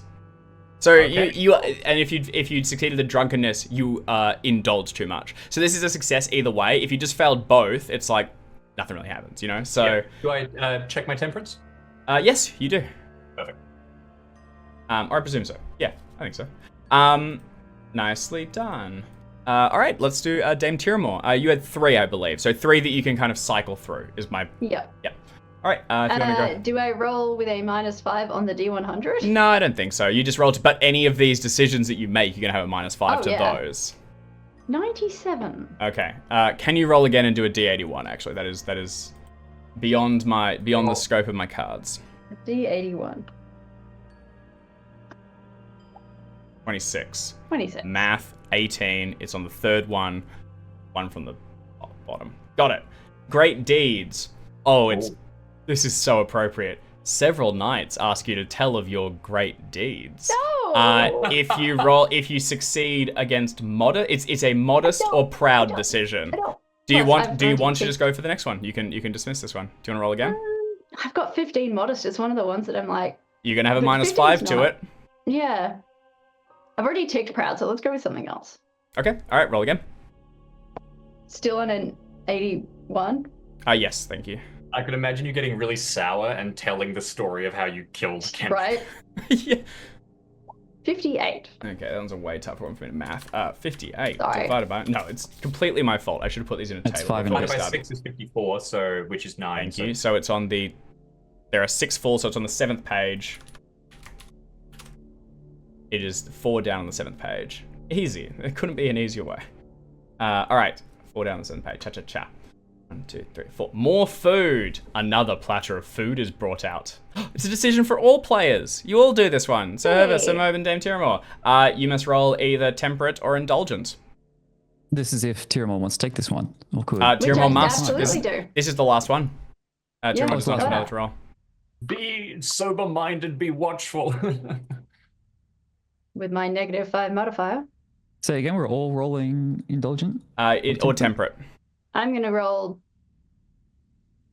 Away! No fun for Mob. Be I'm gone. going to roll temperate and see how we go. It's not going to go well. Hey, critical. What? Critical temperance. Temperate. Okay. Temperat. Okie dokie. Okay. Awesome. All right.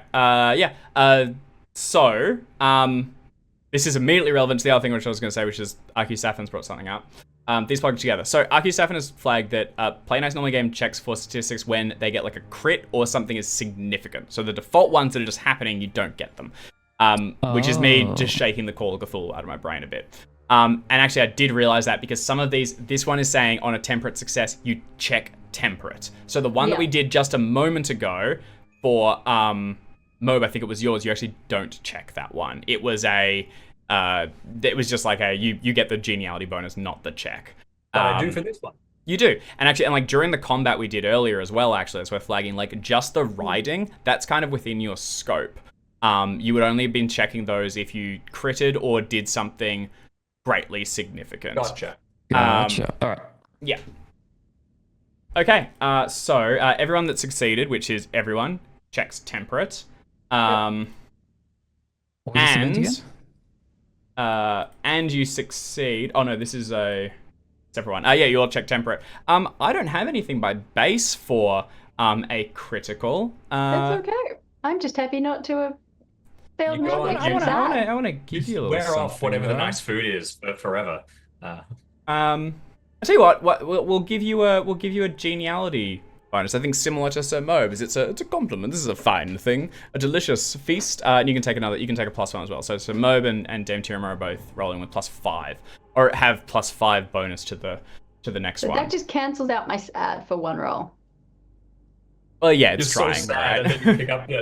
Good food, good food. The smell of good food makes me feel good again.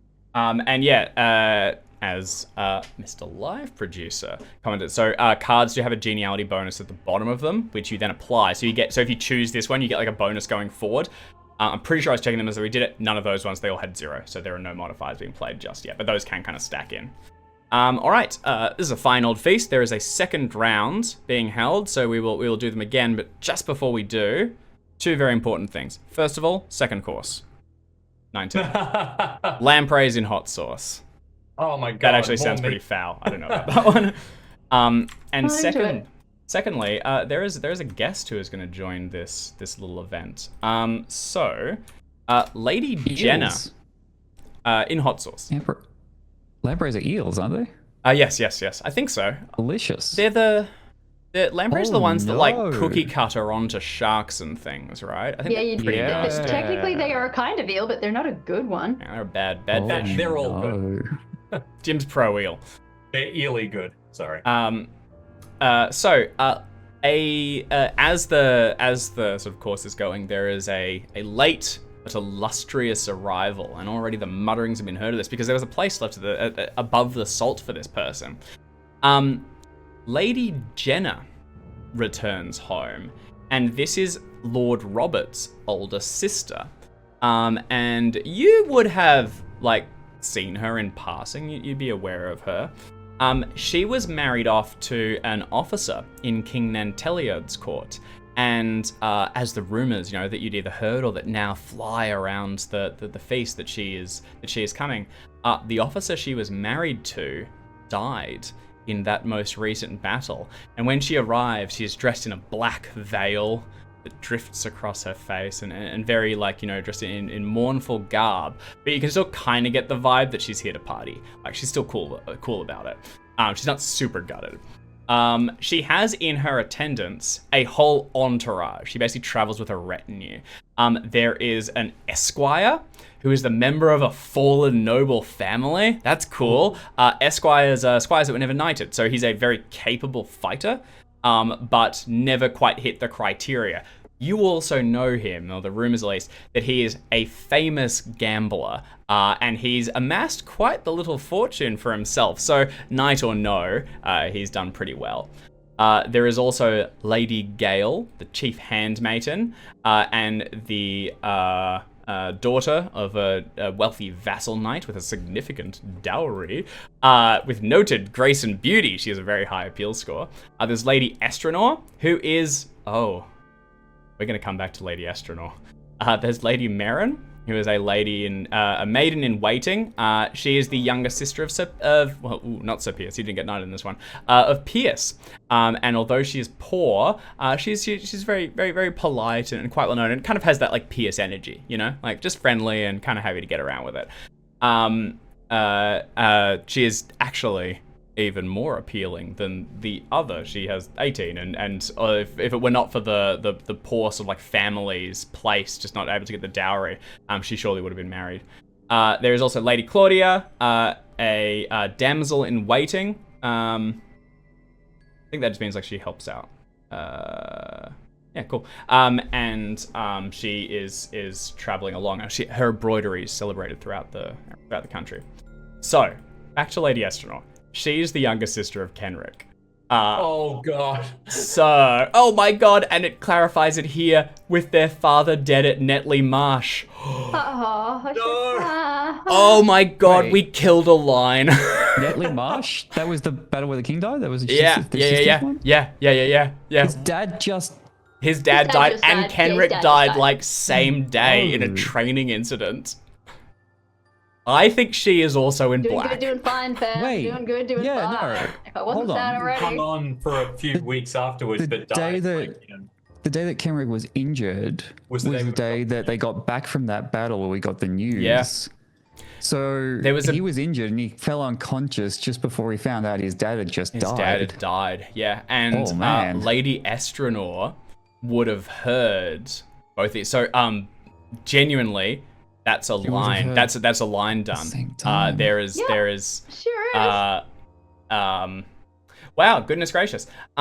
So it also pointedly says for Lady Estranor, because her father is dead, she will, like, there is that land will move soon. It will return up to the Lord. Yarp. She is also, for what it's worth, it says, as meek as Kenrick is haughty. She is a very pleasant, quite humble person. But yeah, or probably where Lady Jenna's got a bit of like, that was a marriage that like was political and like, you know, we went through it, that sucked, we're moving on. Lady Estranor seems genuinely in mourning. Passion-wise, it would be like she's probably in misery. Like, she is in a mechanical, like, very withdrawn, hugely distraught looking, you know, just ravished by these recent events. Ravaged, not ravished. Dame Tiramore, I think we gotta get a roll out of you for this. This feels, for sure, this for feels sure. like a, I almost want to go like honor. Like, I want it this, like, I think it's like a big thing, you know? I would agree with that. Yeah, or actually, it'd probably be an, this is probably actually a chance for your honor to be affected more than anything else. So, you can, is there a famous trait, first of all, that you think applies here? I mean, my only famous trait is Valorous Yeah. and Homage. I've got Homage Lord is 16, Valorous 17. That's kind of it for me. Yeah, otherwise, do you have a skill that might, like, I guess the traits would be like tipping you towards a certain action. Otherwise, if you have a skill that you think you might just apply to try and, like, what, I guess, like, basically, if you don't act, I'd probably get you to roll a passion to see if you do. You know what I mean? Or if you want to point yourself in a particular direction. Just let me see.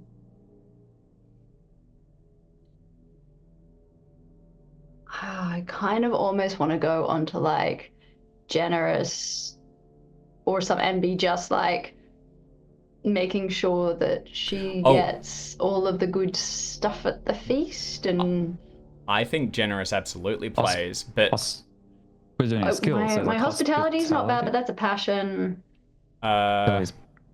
yeah, No, sorry, that's what am I thinking of? there's the stewardship, but I think we actually weren't really applying that correctly. That's more And for like honestly, land Courtesy. management. it'd be at Courtesy? 0 Courtesy. because I'm sad. Yeah, courtesy could. Cool. Courtesy That could would play. be at like 3 because I'm sad. I think Plus generous 5 to cancel it. generous plays. Yeah. And I think the risk here is like, I think this is possibly not even generosity, because this is a significant thing. This isn't just like, well, I guess it's up to you. It could just be like, for the feast, I want to make sure that she's looked after and stuff. Or it could be going beyond, and it's like, you get down on one knee, take ownership of the thing, and swear a tithe to her that every year until her dowry is taken, you will see that she is looked after. You know, like, go big. Yeah. I got nothing to look after her with. That's almost. Well, that's also a problem, you know, like, you don't get a ton of cash. Yeah. What would you like to apply here? This is the problem with being bad at everything. I mean, yeah, I could put my honor on the line here, and I think this is going to more impact honor. yeah, Because this is, so oaths are a big deal. Like, it's like, you could, like, swear an oath to, you know, remedy this or something. And that would also actually gain you honor. Like, this is, for all the negative of it, like, here's the chance to set the course a bit as far as Kenrick's death? Do you try and just dismiss as much as you can, move everything on, and hope that it, is left to the wayside? In which case, if you succeed on things, it may be kind of left behind. If you fail on things, it might, that's where like, different nicknames and things and risks to like your own honor begin to come in. Or do you try and face it head on, own this thing, try and remedy it, and possibly actually gain reputation from it, but also the same failure, that it could become attached to you? I was in my brain, like I would go like maybe write a song about her infinite beauty and try and basically get her hooked up with somebody who will look after her forever. But my instrument's a Carnix, which is a battle horn, so probably not. No, you could do that. That would be something you'd be working on in the future. At this point, it would just be like promising. Yeah, this is like at the moment be facing it head on. I wouldn't be trying to brush it under the rug or anything. Yeah. So I think, can you roll against it just would apply rather than artistry. Generally, I actually do think valorous plays here. This is you going, no, I'm a knight. Everybody and being like, yeah, I killed your brother. That was a shitty thing to do. Didn't mean to do it, but I still did it, and yeah. Okay. Yeah, I think I want to make it right, and if there's anything I can do in my limited capacity to make it right, I'm here. Okay. Yeah. Of course. Please roll against valorous. I like that. I like the valorous can be, standing up in a social situation well as being like, on the battlefield. Hecked it, guys.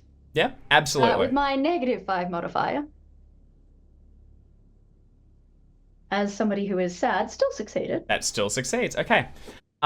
You stand up as the lampreys and hot sauce are being moved around. There's been several speeches at this point. And move to speak about Kenrick's, how he would have absolutely been a knight on the field, and by taking him away, I took away one of not only a valuable knight. I say nothing of his personality because everybody would know I'd be lying, and I'm not doing that. Although I am honest, deceitful, 10 and 10, so here we are. There's colour in the truth. I'm gonna gloss over the bits that we all know were not true. But he was a capable knight, and his presence would have been valuable, but not just as a knight, but as a family member, as a son and a brother, and as the cornerstone of a line. And I admit my overzealousness with the sword has cost a family their beloved son. And I do so in front of everybody while making eye contact with his sister. I love it. I am gonna ask you to roll Orate.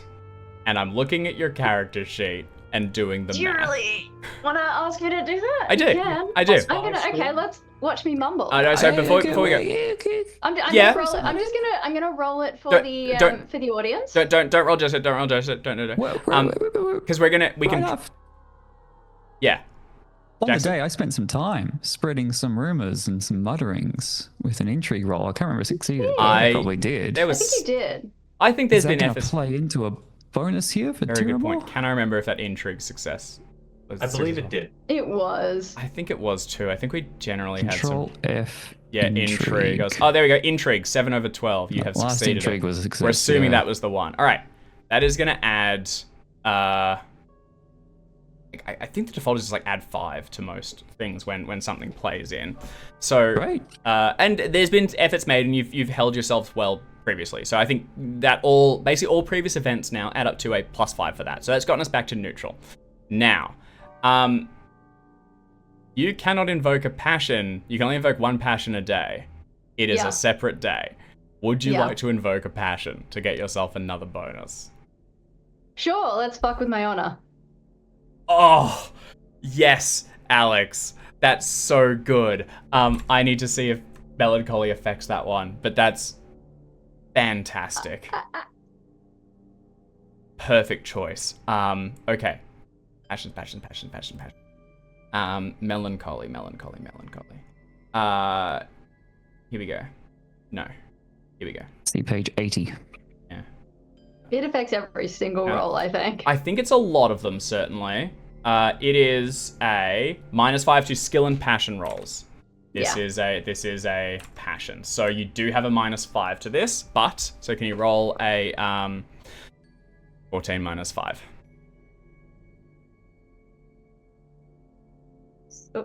Wrong screen. Hmm. Yeah. Okay. You do need to roll that again for me to. And we're gonna roll the aura. It's gonna be a straight 5. Actually, sorry, no. Roll the aura first, technically, and then it's the honor because it's determined on based off if this succeeds or not. That will apply it. And the aura is just going to be 5 on 5, not taking my modifier That's of negative. Yep. Thank you. Obviously, it's a failure. Oh. Come on! Come on! Oh, it was so close. How much you have? Come on! Oh. I wanted it. I wanted it so bad. What terrible. Oh, damn. Damn. Just up there fucking mumbling at everybody. Okay. Just tripping All over. right. The intent was good. The result is bad. Damn. Oh. Okay. Please, can you roll another honor roll? With my negative 5 modifier. Yeah. I think. I'm so lonely.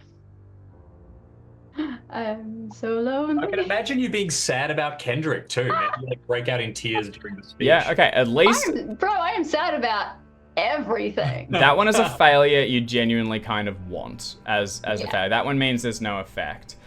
Okay. I think I'm going to kind of put you in a bit of a corner here. The orate does not land, unfortunately, Yeah, and you no do shit. find like all eyes on you and just like red blush, like, you know, cheeks warming. This is the last place you ever wanted to be, and What if I threw up? it's so you are probably in a point of like either you like it's a bit like go big or go home. You could just get down on one knee and make an oath right now and just promise to make everything better no matter what it takes. And like kind of like in that rash like make an oath that then you're like you make an oath when you're a young knight and then regret it for the rest of your life because you swear to protect her and let, you know, while her brother and her father died, no harm will ever come to her, and you put that like on If your that happens, she's 100% gonna like die of the plague immediately, and For sure. everyone's gonna think I'm cursed. and you know what? You have that But black you know horse what? and everything, you might be. Very funny. Or it's probably like just beef it and leave, and it's just all pretty embarrassing. I think I think I have to commit. I think as a valorous person, I think if that trait was anything else, I think like my highest passion remains.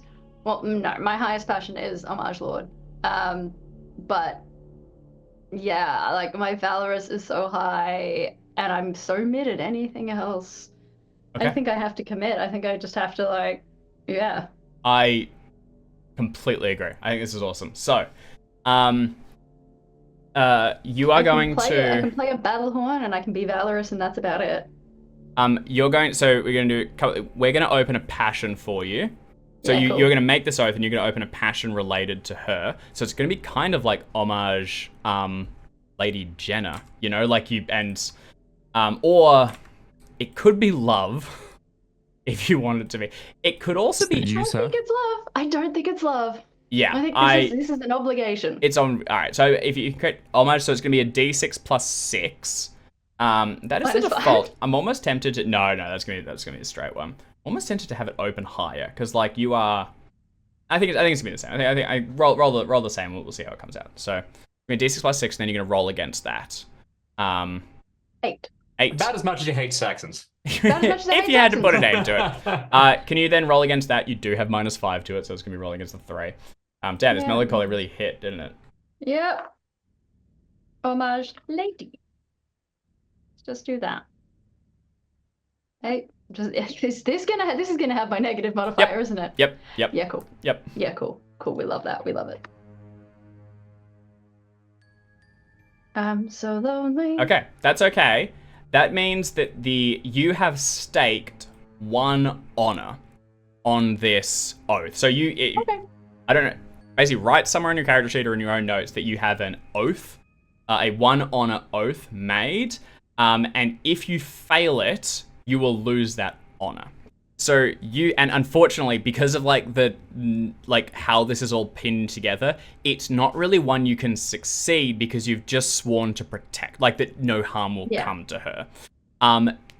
in future, like, because this is a game that's played over years, you can finagle that into something else. Possibly when she's married and secure, everyone kind of knows that you've done it, and it's been checked. I kind of feel like it'd be like I will like you.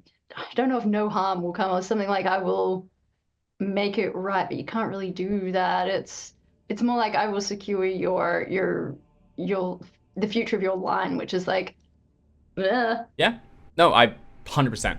I think it's this huge sweeping promise that covers a lot. Yeah. And you kind of make it in the heat of the moment. And you know, after a couple of bottles of wine and a good glug of Ely hot sauce, you will absolutely gain 10 glory from this big revelation in front of everyone. And Cool. with that resolved, I have to ask, is anyone else interested in opening a passion of possibly adoration if they were perhaps interested in becoming a romantic knight in the long run, or love? Because if you got to get that lineage going. Can I interest any one of you in Kendrick's sister? She's a lovely woman, and you know that land is up for grabs. How modest and sweet she is. Like, she's like the opposite of Kendrick, like total opposite. You know, and part of his ego was from how handsome he was, and she's inherited all of that and none of the assholery. Look at this lovely lady. I'll say, so Lady Jenna would be the best, like a very lofty, like she is the most established and most noble, high stakes. That's great. You can do it. Lady Estranor being the one that Dame Tiramore is suggesting. Lady Gale is also one of the ones, and Lady Merrin being Pierce's sister. Dame Tiramore, Esquire Galeris, is from a fallen noble family, but is quite wealthy. There is nothing to stop you from marrying and... I'm busy. Okay, all right, you've got... Such a funny response. Like, shut up. I'm busy humiliating do not myself. have the time for this. Holy shit. I'm busy humiliating myself in front of the entire court. Thanks very much. But thank you, sir. So it would be, if you opened, it would be Adoration Beloved would be the one for becoming a romantic knight. Otherwise, you probably wouldn't open Love just yet because you don't know them. But I guess, like, we could do a roll throughout this. Like, over the course of this feast, you might have a chance to, like, get to know them, yeah. Adoration, though, is kind of pointedly the one where you, like, it has a whole thing of, like, looking from afar, you'll probably never marry them, but it's got its own, like, whole stuff. It's kind of cool. So here's the thing. I like that's an idea. I thought to myself as you were reading out all the names and the descriptions, I should be writing this down. I didn't write this down. Did I hear one of them had an appeal score of 18? Yes. That is Lady Merrin. That is Pierce's. That is Pierce's younger sister. So she would be like 17. And they are quite poor, which is also why, unfortunately, Pierce has not yet been knighted, although they're working on funds. But she is very, very beautiful and very skilled at, like, courting. Also, her brother, Pierce, would be very, like, basically would give you a giant favor if you were to do this. So less dowry, but more like locked in, like friend for life. No, forget about that. I need some more networking. I am interested in, like, hearing about who the most eligible bachelorette is. You mentioned someone else. Yeah, so the Lady Gale is probably the imagery. She's the eldest daughter of a wealthy vassal knight and boasts a significant dowry, and will split the Boyton Manor with her younger sister when her father passes. She's noted for her grace and beauty, and she's sure to catch the attention of many bachelor knight of Salisbury. In particular, oh nope, he's dead. Oh, The number of times. Well, the competitor's gone, so Lady Gale's. Welcome. Okay, here's the thing. I would like to see if I will go after Lady Gale with a chaste, lustful roll. And then if not, then I'd be interested in chatting up Lady Jenna in a way to also help out Tiramore, if you know what I mean. Wait, Lady Jenna being the Lord Robert's older sister? Or do you mean Lady Estranor? Kenrick's sister? Lady Estranor. Estranor, that's what I meant. This is team. Now I'm going to write these down. Team Jacob, but Tiramore's hit Jacob in the chest with a quarterstaff and died. So it's a much more one side. They only probably got 2 books out of it. Lady Estranor is Kenrick's sister. Yeah, for what's worth, Lady Jenna would probably be the best subject for adoration. If someone wanted to, like, you will probably never be wed, but you could very much adore her, swear to, you know, daddy, and go on to be a romantic knight, which is all fun and good. Sorry, Lady Jenna is Lady Jenna at the top. This is her entourage. She is Lord Robert's older sister. Robert's sister. She has Robert's returned sister. because her husband has kicked it. With her is Lady Gale, who is probably the most... That is one that you probably were thinking, because she's the most eligible. Then there is Lady Estranor, who is... Emmeric's sister. Yep, and then Lady Merrin, who is Pierce's sister. Merrin is Pierce's sister. All right, I've got them all written down. See, now I'm taking the game seriously. There's also Lady Just Claudia. romantic night things. Yeah. All right. So I would like to see if I am... Now, which one should I roll here? Because I guess the interesting thing is, like, I want to see if Hervis, you know, is drawn towards Gale. Yeah. Are either of your traits famous? No, 12 and 8. Okay. Yeah, I think you could probably do it as like I don't want to roll lustful because it's like I agree. I can see how it would make more sense for me to get to know Estranor, but also I want to see if the dice are telling me. I think that's actually no. You're gonna have a go at Gale. I think that completely plays. Yep. Excellent. All right, lustful. Oh, submit. There's a fail. Failed please roll lustful. it. Please roll against Chaste. Ooh, by 1. Hervis? Chaste? No. Critical. Okay. Critical. That means I get to tick critical, Yeah, right? tick it. And I think you absolutely. I think that's the play. I think it's Estranor. Wait, no, hold on. But if critical chase, does that mean like Your eyes not drift thinking about past. ladies at all? No. I was about to make that joke. Chase is also just about like well, I mean, we were doing it for that particular thing. I think it's more about like loyalty and like that sort of thing. Because the lustful also isn't just super bad. Lustful's I think for like punching kids out. Where's traits? Hang on. Oh, quick look. Cha. Lustful. This trait for concerning carnal pleasure and romantic fidelity. To a virgin, chaste means a lack of desire. Sex for lovers, being chaste means wanting monogamy. Okay, blah, not blah, necessarily not wanting romance at all. So I think this is a very reasonable thing for being like, you're like, oh, actually, like, maybe it's time to settle down. I'm 18. It's time to get married. Well, not settle down, but just get some balls in motion. Oh Yeah. no. No, that's not. Hey, no, come on. That's not what I. You all know. That's not what I meant. You all know that. Stop. No. Holy shit. You know that's not what I meant. That's what Oh my god. Passion. All right, let's get these balls in motion, No. Jackson. No, you know that's not. Okay. Yeah, we know what you meant. Good. That's hilarious. Yeah, so I think it's Lady... I've forgotten her name now. Lady That's Astronaut. really a plays in chat. That's the pickup line Hervis uses. I want to get some balls. She's like, my brother and father are dead. I need you to back 3 to 5 steps up. Awesome. Sir Mobe, I noticed you failed a chase roll there.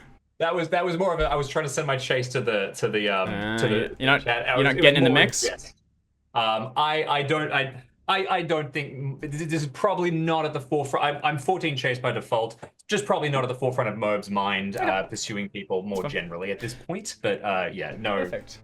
particular desire nor aversions. Totally reasonable. Okay. We do have a second round of the feast. It is also 12:18 here in the real world. Generally, how are you guys going? Do we want to pin it here and we can pick it up next week with like one more round and then go into the winter phase, or we can do another round? It'll basically be another batch of cards, see how we get, and then we can put a bit of a pin in things. Then we we got a can hard start out? next week with the winter phase. Yeah. All right, let's do another round. I'm enjoying seeing how this is going. This is absolute chaos. Okay, all right. They arrive. There is a speech made, an oath drawn. So Hervis is in, or that is the goal. We continue through to another round of events. What? A couple of people have got modified ones now because you got +1 from the couple of rolls. So does that tip anyone over? So Mob, what is your total appeal plus geniality now? Well, if the geniality was a +5, right? Was Yep. it, or am I wrong? If the geniality was +5, I go from 13 to 18. Okay, you are still in the 3 event. Oh wait, I was 13. in 2 events, so it does bump me to 3 events. It's a total of what's your appeal? My appeal is 9, so I got +4, bringing it to 13. And if I got the Oh, geniality no. bonus, It's now just +1. So you get +5 now rather than +4. So you are. understood. What is your? 14. Okay, still just in that round. So you are still getting 2. Dame Tiramore, has that bumped you up? What are you at? I was at my natural appeal is 11. I've got +5. You are at 6. All right, you are still in. Oh no. 11 +5. You're because I had we'd put my negative on it for the roll. Yes, sorry, and that actually shouldn't have had that.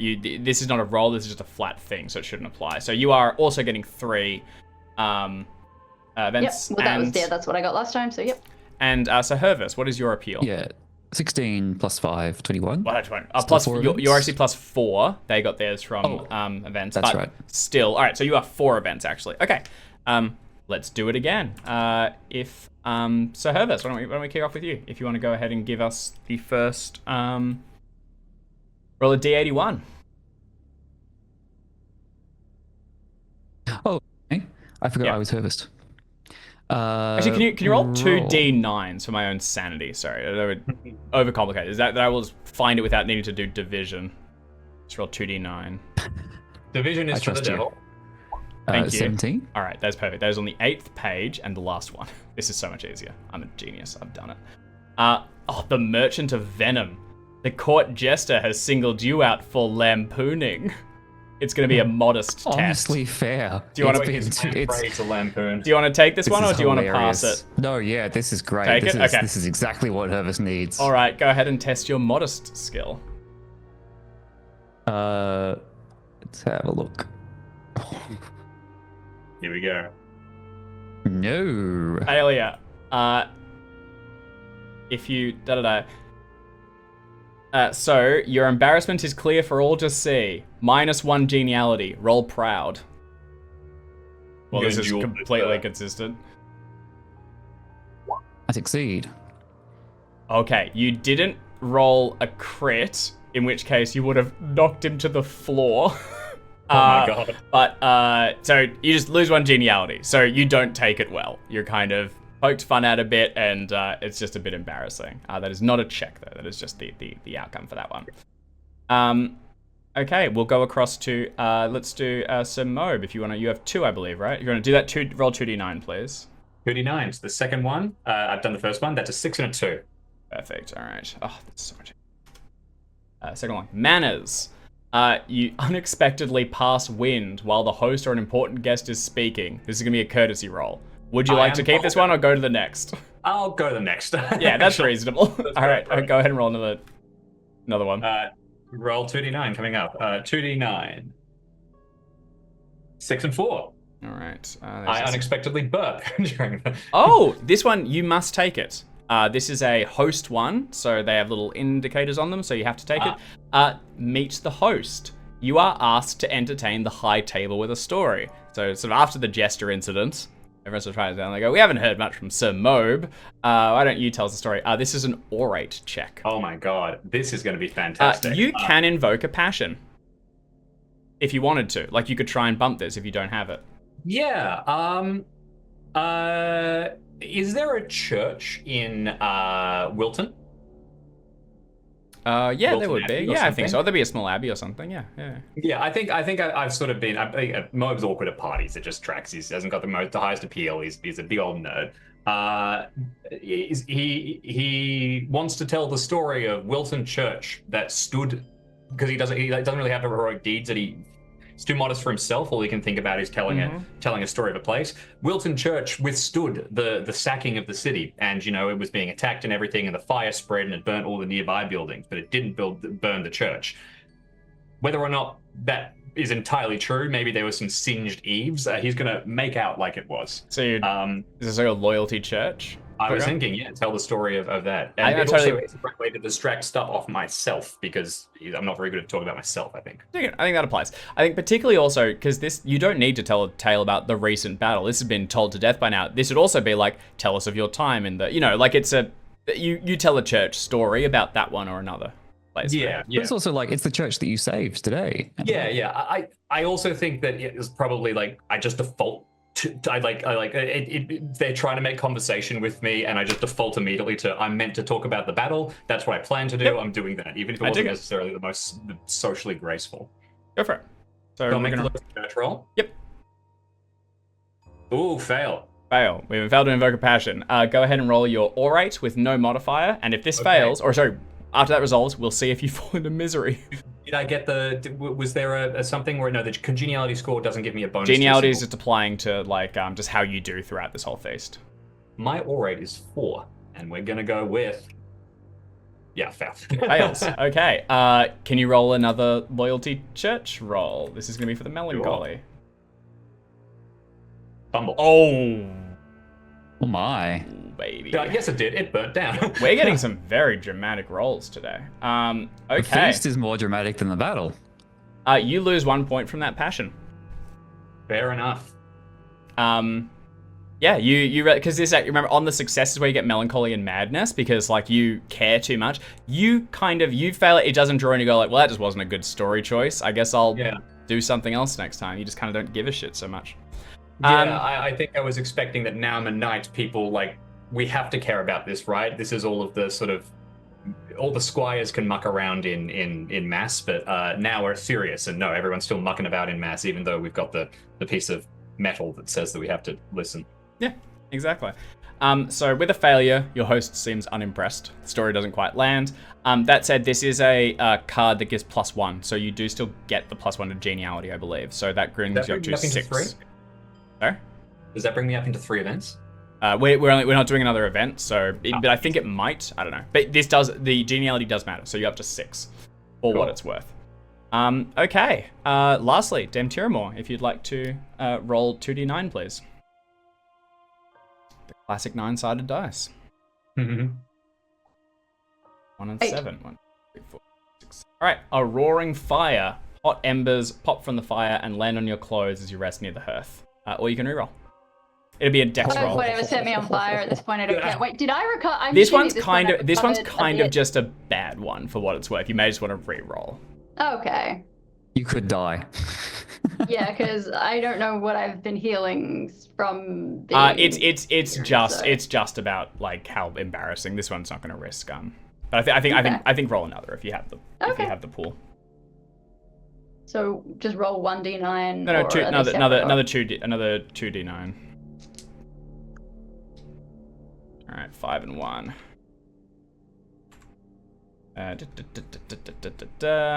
Okay. How's the wine? You're going to be asked to comment on the wine. This is a courtesy roll. Yeah, cool. You want to do that? Yeah, sure. Why not? -5. We love to see it. It's going to go real well. All right, go ahead and roll a courtesy roll with -5. What do you know? It's a failure. Wild. Who could have seen that coming? No outcome. Parties. You do not get to check anything, but you do get a +1 from this one because someone cared enough to ask. So you get a +1 to your geniality. Okay. What do I get a +1 for? Because this card has a geniality modifier, so this is like a one that gets you a bit more attention, basically, one way or the other. Okay.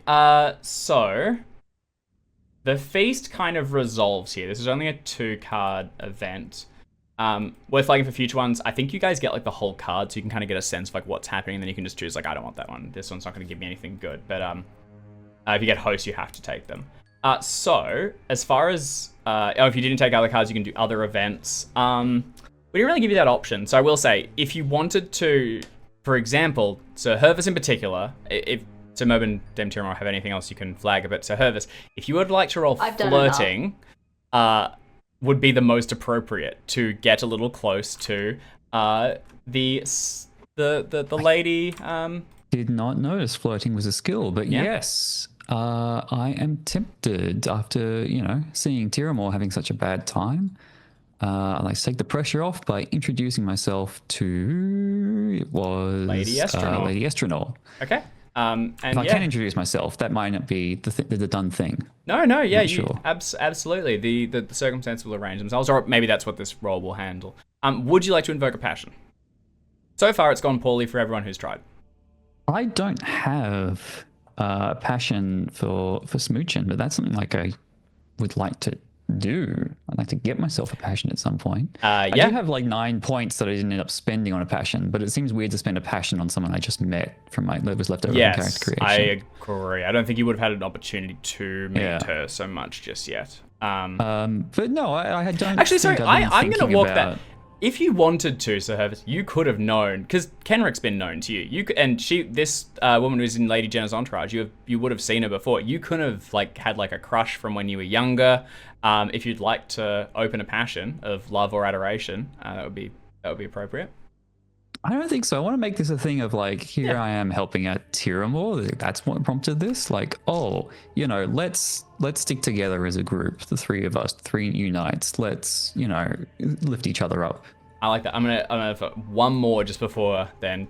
There is a Fidelitas one, which is loyalty, and it's loyalty companions, and that's particularly about the gang. And you're kind of saying you're doing this Something I've too. been thinking about a lot. Would you Yeah. like to take companions as one? Take the gang. So I think that's lovely. Do you want to spend your points on that one, or do you Yeah, think that's this what is I'll do. something that you already had, or do you want to open it now? No, this is definitely what I've been thinking about. Yeah. Through the character. So you're just who is my team? Okay, So yeah, I'll have that as my passion. go for it. And then you can roll against that if you'd like. So Fid companions. Yes, it's a loyalty companions is the whole. Oh, okay, gotcha. Loyalty brackets companions. Yep, that's Understood. All right, and I got 9 points left in that. Perfect. All right. Do you want to roll against? Roll against your. Yeah, that is a success. Okay. Success. There It's you go. vaguely problematic to say I'm going to flirt with this lady because 'Cause, that actually helps my team friend. wants me to. Yeah. But no, that let's does, see what happens. I mean, your character is the golden boy, so So this one's Yeah. actually one where you just, on a success, you gain a check to the passion because you've invoked, and because there's quite a bit of risk with this one. So you check your loyalty companions, and you have a +5 to a single skill or trait. I'm I'm going to need that. So if you want to add 5 to your flirting, I would love and to then do that. roll against that. All right, here we go. wow. Wow. Wow. Wow. What is happening today? We are just Wow. I'm not even Our dice are joking. making a mess. We of our roll for story. Dolan's sorrow again because you failed Join your me. task while inspired. everyone. While impassioned, you have a +5. So can you roll loyalty companions with a +5 bonus? Do I still get the +5? That seems odd. No, but this is a okay. separate thing. This is because you Henrik failed. is dead. Okay, that's a success. You are Definitely melancholic. success. You are melancholic for this is a what's your companions 14 for a day. From here on out, you'll have Join me. -5 to everything. Welcome to it. You just it's the rest development. See, Michael's there dragging man. his bag along the ground, just looking miserable. It's just you two going around. What just happened? Tiramore tried to swear an oath to Lady Estranor and kind of, fell on her face and went to the Yeah. drink. And I thought, that's okay. What is it about Lady Estranor that's just Well, she's just putting us off? I think it's Kenrick's whole family is honestly just cursed to bits. Like, you guys are trying, okay? And they're just not working. Okay. Never mind. Can you... I kind of want like an, It's almost like Valor or something. Like, I want to see if you can because I think you are rejected. So it's like, no thank you. I am mourning and your friend that you're helping killed him. So I'm going to need you to back off. So it doesn't go well. I kind of want to see how you handle it. I could see Valorous. You have a -5 to it. Modest. I could definitely see Modest. Modest would be really good. Actually, yeah, because we'll think about what's on the other side of them. Modest or pride? I think it's modest. I think it's can you roll against modest, or else does your pride get in the way and you gotta go like, oh, I didn't even want to talk to you anyway. You suck. Like, get out of here. Yes, I will roll modest at -5. My modest score is 6. So that's a 1. Okay. All right. Please roll proud with also -5.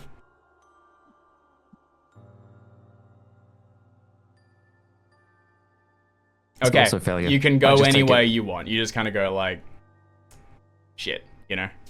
I'll take it on the chin. All right. I just suddenly realize, oh yeah, no, I'm a pretty good knight.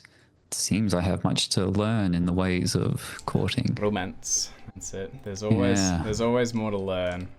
Okay. The feast draws to a close after much. Thank God for that. Much excitement. More dangerous than the battlefield, might I say. Far more dangerous. Last, you all get a little bit of a, you get some glory. You're at a feast. Hooray. Once the last round of feast has taken, a trumpet, fun, fair sounds, marking the formal end. Everyone sort of stands up and begins to move. You total up all geniality. Maybe you do add them together. In which case, I was not tallying those correctly. Okay, maybe I might add these up after. Yeah, it does need to be some adding up. Okay, didn't exactly do that. Basically, you'll get some glory from this. So based on your geniality, which you've been like accruing throughout all of this, you've been moving and shaking and grooving, you will get a bonus. I think it's like each round you get some. So actually, I think what would have happened is like on the first round, starting round, I don't think you get any. Then you add some, then the next round you add a bit more, and it all just like kind of adds onto your pile, and you see how much you get. So we will figure that out on the in between. But with that resolved, eventually, after the feast, everything's drawn to a close, and time will kind of shift from us here. We'll step back and away, and summer will move through autumn, and autumn will give way to winter. And we have finished the Crucible scenario, the adventure of the Crucible, and we will pick back up next week with our first winter phase, where we will move our new knights through the winter, resolve all these skill checks, see how their abilities develop. We'll also be looking a little bit into their backstories and developing some of these characters that we've met, and also sort of alluded to, what family you all might have. I'm also really excited to look at things like your sigils, your heraldry for your houses, so that we can begin to get a bit of that, and then we'll pick back up the following with a new adventure 1 year later. We'll have Art back. Yes. He gets to roll up a night and join in the winter phase, I believe. Yep, that's exactly it. Yeah, so I believe Art will be returning, and we're gonna have them run through a solo quest to catch their character up a bit as well. So yeah, a lot to get through. Really looking forward to it. Thank you everyone for tuning in, and thank you to my knights for being knightly. We will return next week, and we do hope we will see you there. Ciao. Thanks, everyone. Outstanding.